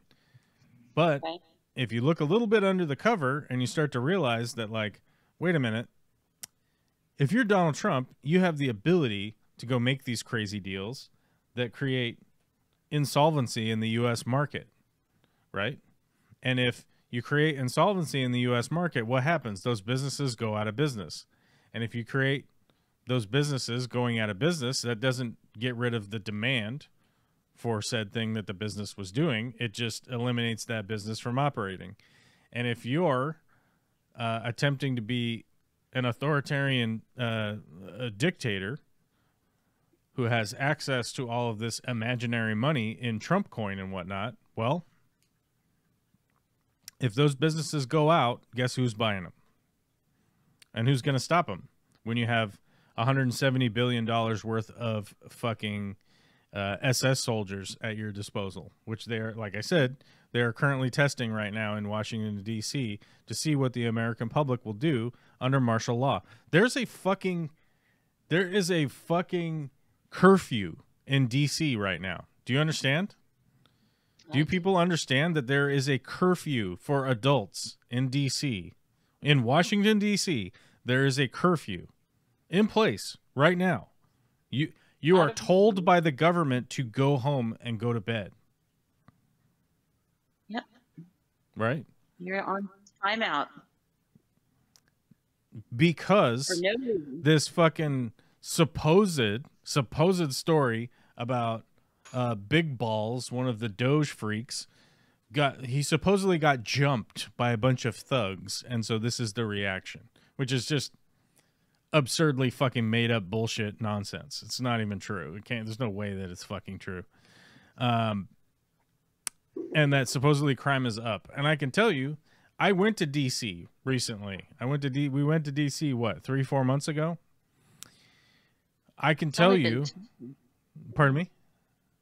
Nothing. I said, I think it's only been 2. It just seems like 3, but yeah. It seems like 3 or 4, but it's only been 2. Yeah, I know. It was not long ago. And I can tell you, there was no danger, right? We were not in danger. There was no danger around. We walked everywhere. We went all around DC. There was no danger. There was no crime. There was no mayhem. There was no nothing. Yeah, it's one of the cleanest, best presented cities. Lady public Guinevere. areas. Lady Guinevere is asking why, and I feel like I explained it, but let me try to explain it one more time. If all of the things in the United States become insolvent, then somebody has to be able to take the reins. And realistically, all of the Trump cronies and whatnot will be the ones who step in and take over, right?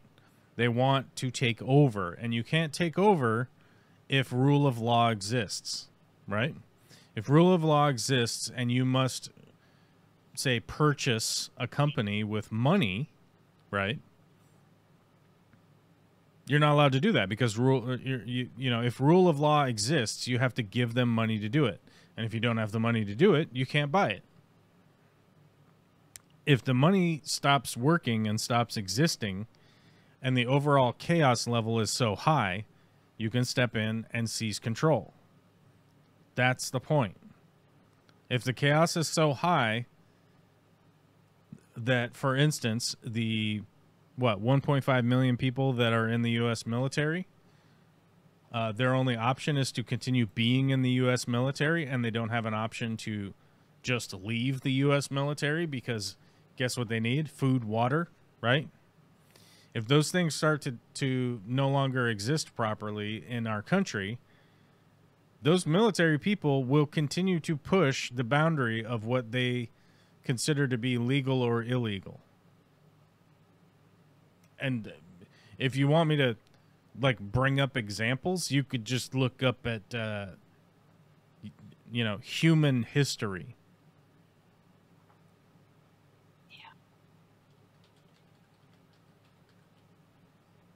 Heartbreaking. But what we do. How many people are in the U.S. military right now? I thought it was 1.5 million, but it might be less than that. I thought the 1.5 million included active or retired and veterans as well. No, it's 1.3 active personnel. So it includes Coast Guard. It includes the Space Force, which is fucking made up nonsense. Oh, we need them when we build that reactor. Come on. We got the Army, the Marine Corps, the Navy, the Coasties, Space Force, and the Air Force. It says it's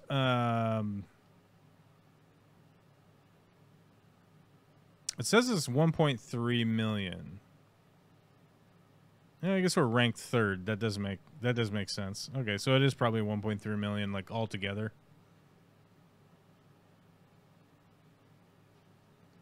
Can I ask a question about this curfew? Yeah, what's up? Well, okay, so take someone like me, for example, that works second shift. I don't know how much industry they actually have down in the DC area, but if you got to be home and in bed by 10 o'clock, let's say, I don't get out till 11, how would that even work? Would it just not be a thing? Would it not be possible? I don't know. Let me look it up here. Curfew hours Would there are be exemptions? Curfew hours are 11 p.m. to 6 a.m., 7 days a week.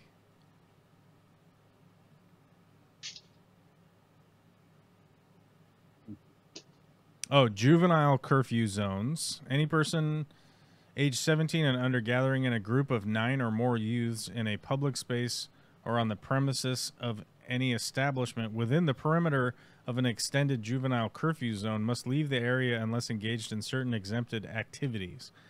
The police chief will designate the curfew hours within these zones. So that's one part of it.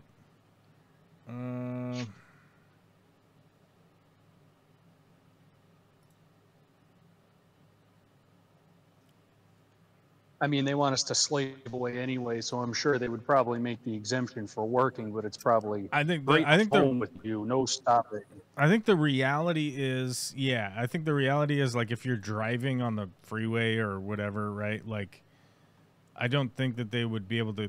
But here's the problem: is that this is just the start. right? Like, I don't know, maybe next week it is, you know. Yeah. All I know is the that they district can't has kill us recently all, issued citywide curfews for juveniles under 18, requiring them to be indoors. So it's just juveniles right now, which is probably just the ramp up, really. But they're saying it's like you need to be. The chief of police is saying that you need to be within a group of 9 or more.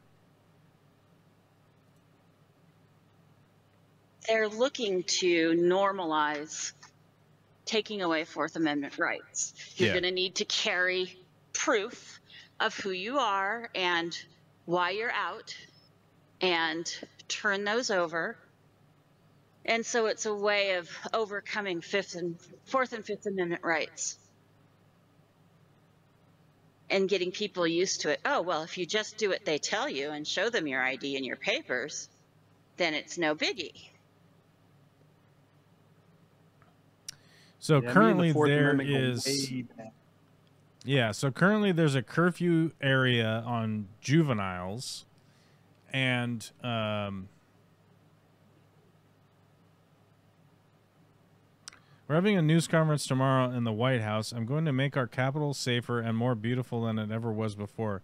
The homeless have to move out immediately. We will give you a place to stay, but far from the Capitol. The criminals, you don't have to move out. We're going to put you in jail where you belong. It's all going to happen very fast, just like the border. We went from millions pouring in to 0 in the last few months. This will be easier. Be prepared. There will be no Mr. Nice Guy. We want our capital back. Thank you for your attention on this matter, which is a weird thing that they're posting. He signs it now, yeah.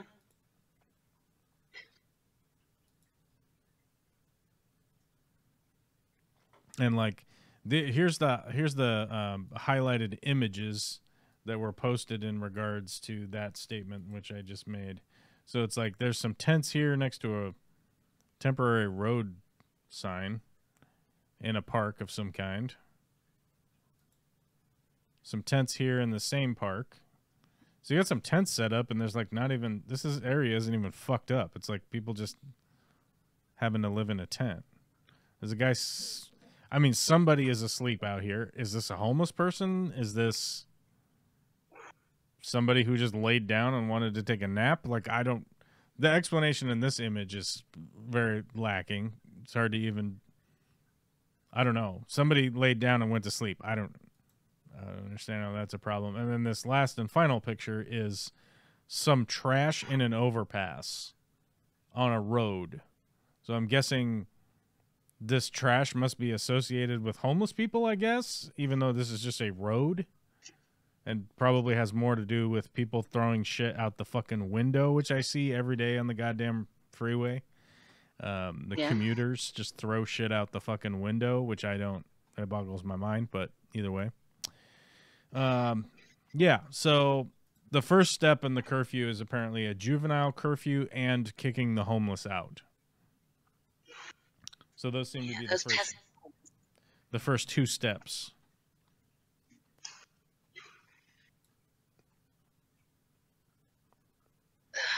Yeah, and there are protests over it. Like Recap Harris says, there are protests because of it right now. And I can say, like, from my personal experience of having gone to DC, like, those protests can be very, very, very isolated, even though it would be a lot of people, right? Because you could be in the what do you call it, the National Mall, like that area. Yeah. I mean, they have inaugurations there, right? Yeah. And there's 600,000 people or whatever show up in that area. So it's like, even if you had 600,000 people show up, like, they fit. Yep. They fit in there. So I realistically think that, like, protesting this shit is important, sure. Like, you're gonna have to do it. One of the weird things about DC is that, like, you can have a big protest and it just goes unnoticed because you just drive over there, right? It's a drop back. But I mean, ultimately, like the biggest reality here is that what they're doing is attempting to start a civil war. I mean, all of these conservative freaks on YouTube, on all the social media, on Fox News, on OAN, on all of these, news channels, these conservative freaks have been talking about and lusting about this whole idea of civil war for the last 20 fucking years. From Tim Pool to fucking Ben Shapiro to the PBD podcast to the fucking whatever, these conservative freaks have been talking about a civil war in which they think that they're somehow going to be involved in. Like it's not going to affect them. Nothing's going to happen. It's just, the bad people will get in trouble, right? Like the bad people will just have bad things happen to them. And that, as I've tried to explain till I'm fucking blue in the face to people like that, you do understand, like, there is no categorizing who's good or bad when these things happen, right? I mean, everybody goes down. Yeah, I mean, if you drop a bomb somewhere, it blows up, and it just blows up people. It doesn't exclude the good people from the bad. We don't. That's not a thing, right? And I understand that, like, I'm fully well disliked by any number of people. That's great. Okay, cool. And while anybody out there would be, would somehow think that it was reasonable to, like, attack me over that, I would always remind those people that, like, I don't understand what your values are if you think that, like, violence is going to be your answer and it's going to somehow solve the issue that we're having, right? I regularly and frequently have preached that, like, the common ground is fundamentally an important way to make considerations in your life, to make concessions with the people, to find a middle area that is going to work. And unfortunately, I don't think that has worked out, because we're at where we're at now. The media landscape has driven people to dehumanize people like me, right? Like, they think I'm an evil fucking demon or whatever, right? And so when they are able to do that, and it's like, oh, well, bad things are going to happen to that guy because he's the evil bad demon or whatever, right? So I haven't partaken in any of the things that you would consider to make me an evil demon or whatever. But we put a known, a self-admitted person that bought a teenager beauty pageant so that he could go into the changing rooms and look at the girls changing. Yeah. And he admitted that. He admitted that on the Howard Stern show. So if you're trying to think I'm defaming Donald Trump, he said that. Yeah. Right. And that guy's in the Oval Office, and that guy's ideas and whatnot are the ones that are being proliferated right now. And they are terrible ideas. And we are literally at the point right now where they're openly grifting and just taking money. They sold tickets to go to a fucking dinner at Mar-a-Lago, the president's private golf club that he owns. They sold tickets to go there. Like, Donald Trump Jr. is opening an exclusive nightclub that you have to pay $500,000 to get a membership, so that you could go and hang out with dignitaries and shit at the private nightclub. And they're selling it just for money. That's it. They're selling their own cryptocurrency like fucking Jake Paul or whatever, or Logan Paul, right? They're selling fucking fake cryptocurrency. And how is this acceptable? Like, at all? And they're like, oh, no, they're making America great. Like, okay, where's the great? It was his idea to do tariffs, and he's not even following through on that, right? it was their idea to release the Epstein files, and that's not released. And the dude is running fucking scared to the hills. As the president of the United States, he is running from the fucking boogeyman that is the Epstein files. And I would say, like, the only reasonable conclusion to that is there's some horrific shit in there about him. Yeah. Otherwise, why wouldn't he release them? He's releasing the JFK files. Ooh, right? Yeah. You know, and I've spent a lot of my time trying to look at the shit that's like behind the scenes. Like, what is this OPEC deal, for instance, right? Like, what are these weird OPEC deals that this motherfucker was up to? What are these weird tariffs that he did in his first term with plywood coming from Canada, right? Like, what is all this weird shit that's been going on? I'm looking at that shit, and people can't even look at the shit that's right in front of their fucking face that they're doing out in the open. So I don't know who I'm trying to convince here of what, but it's fucked up. I mean, it's fucked up, and we're headed towards the fucking Great Depression again. And by the way, in a way worse world that is going to have way less ability to handle it. Yeah. And in a world where outside forces are going to be way more desperate to end it on their terms, not on ours. Right. You know? What are you going to do? What are you going to do with all of the food that was grown, that was paid for by USAID, USAID, right? Yeah, apparently we're going to burn it. What happened to what's going to happen to all those farms? You know, I've been talking about this shit for 10 years, that the farms all of the old farms being bought up by corporations is going to be a gigantic downfall of the United States. We produce more food than I believe any other country in the world. How long is that going to be the case? You know, when all the farmers get sent to work the mines. The bigger problem there is that, like, the mines won't exist. Like, there aren't mines. And the mines and to go work the mines won't exist soon. Right? Right. They're already driving automatic automated trucks To and from California to Texas. Automated trucks, specifically from Aurora Innovation, are now operating commercially between Dallas and Houston, Texas, with driverless capabilities.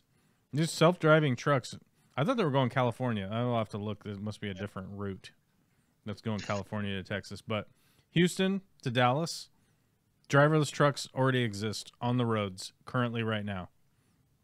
Driverless 18-wheelers are currently operating right now. There's been some hushed up accidents. I remember seeing a couple early on. Now you don't see them, but there are driverless taxi let's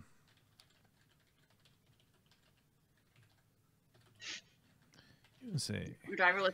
Waymo is already operating driverless taxis in Phoenix, San Francisco, Los Angeles, Silicon Valley, Miami, Atlanta, and Austin. They are also planning expansions to New York and Washington, D.C. I wonder why. Waymo already has driverless taxis operating in the United States, guys. That was Total Recall, wasn't it? What is your destination today? Yeah, exactly. With the three-titted lady. Mm-hmm. The lady with the three boobs. Yeah. Yeah, I mean, we already have driverless taxis. We already have driverless trucks. We already have the guys that are building the Walmart with the 3D printer. Walmart. What could possibly go wrong? And hey, if it collapses, no. It's not what could possibly go wrong. These people are smart people. No, I get that. But These my people point are is smart people, and they're working it out what could go wrong. Right? That's not... Look at this. Look at this. They 3D printed a Walmart. If you want to see what a 3D printed Walmart looks like, there you go. They're printing a Walmart. These guys were talking about how there used to be 130 people on their team to build a Walmart, and now there's 18. No, 18 people. Okay, so it's almost 10% of the workforce, right? But the first time they built this, which is this video right here, this big machines that they had to move these around a bunch of times. They had to move it 22 times. They had to move the machine and the pump and the hoses and all this shit. They had to move it around 22 times. The next one they built, this is the first one. The second one that they built with this 3D printer, they moved it 2 times. So a reduction in efficiency that is just beyond the pale, right? You know? Right. And like, the point isn't that these are bad people or good people or whatever. These are likely good workers that are doing good work. The unfortunate thing is that these people will be no longer working. And currently, they're already, let's say that they went from 130 employees to 30 employees, just to keep the numbers round. There's 100 people that already are unemployed by this technology from just this group of the people that are doing it, right? It's not even like, oh, they put some other company out of business and these people stopped having jobs. It put the people that had the jobs out of their own with business. that company out of that company. You understand? Like, and so when you say like, we're going to go to the mines or whatever, and we're going to be slaves or whatever, it's like that. They don't even care about that anymore. They don't want to enslave people anymore. They don't want to do that. They want us to build robots, so the robots do all of the stuff. I told you guys last week, and I'm going to tell you again, Stephen Miller has said that our population of 350 million in the United States is too high. And if he had his druthers, we'd have 100 million people in the United States. That means 250 million of us need to somehow no longer exist in the United States. And this is the right-hand man of Donald Trump saying this shit, right? Like, how much more, do you have to understand that this is like Hermann Goer or Hermann Goering or Himmler to Hitler, right? Like, that's what these people are doing. Like, yeah, we made fun of Kash Patel seeming like he has something up his ass earlier, but he's covering for these people. He's one of the people in that group of covering for the new age Hitler character we have going on here.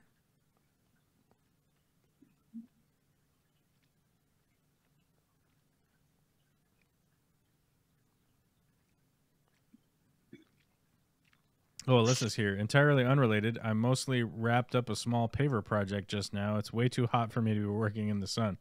I had this problem yesterday. I was working outside on setting some more beds for the gardening beds, and was starting to cut. I was starting to cut some pieces for framing a concrete pad that I'm gonna put out there. Started doing some of the form boards and shit, and suddenly it was 95 degrees out, and I was like, what the fuck? I was not ready for this. It's super hot out today, if anybody's wondering. 90, I think it's 90, 93, 94. It's gonna be super hot tomorrow too, and then just go back to normal like nothing happened the next day.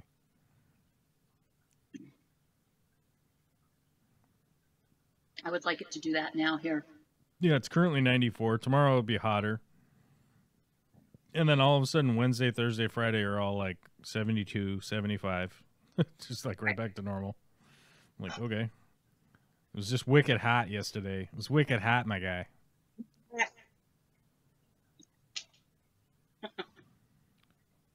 What just happened in Austin?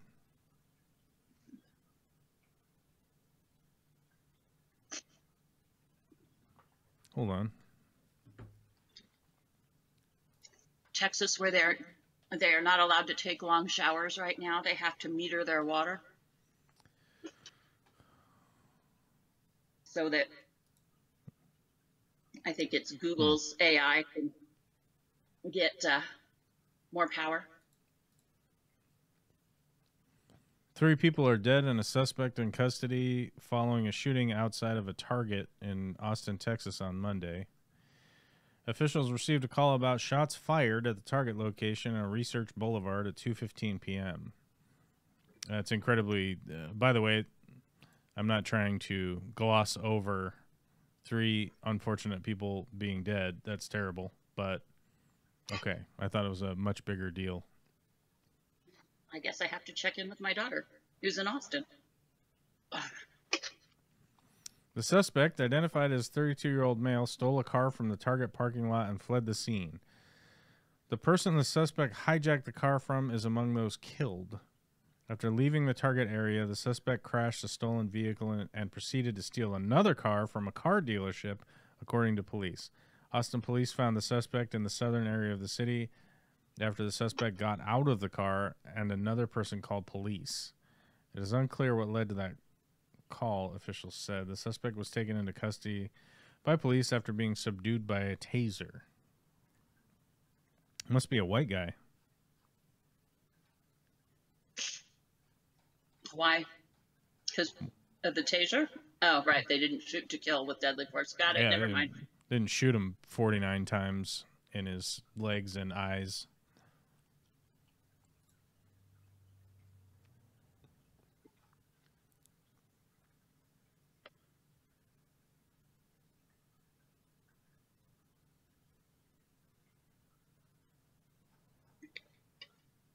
Who's the guy? The victim. 2 were pronounced dead at the scene. The third was taken to a hospital and pronounced dead. 1 person was treated at the scene for unrelated injuries. Unrelated injuries? Somebody was treated at the scene for unrelated injuries. We just thought we'd, the hospital does other things. Like what? What the fuck? Some other just passerby was like, "Hey, there's EMTs. What's up? My butt hurts. I got my bad back." Yeah, I don't know. It's probably a white guy, I would guess, because they're not pumping up who the suspect is. Normally, they pump up the suspect if he's a Mexican or he's an immigrant of some kind or a black guy or whatever. Indigenous. Incoming Native. heat wave over here too. Warnings for Italy, Greece, and Turkey at 35 to 45 Celsius. 45 Celsius is too hot. That's okay. 35 Celsius is too hot also. But 45? What are we doing? The fuck are we doing, dude? Cut that the fuck out. All right, it's 4:44. I gotta go. Love you guys. Have a great week.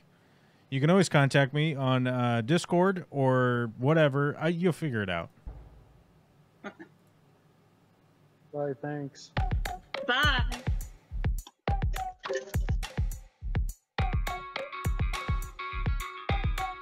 Yes, Ooh, boss. okay.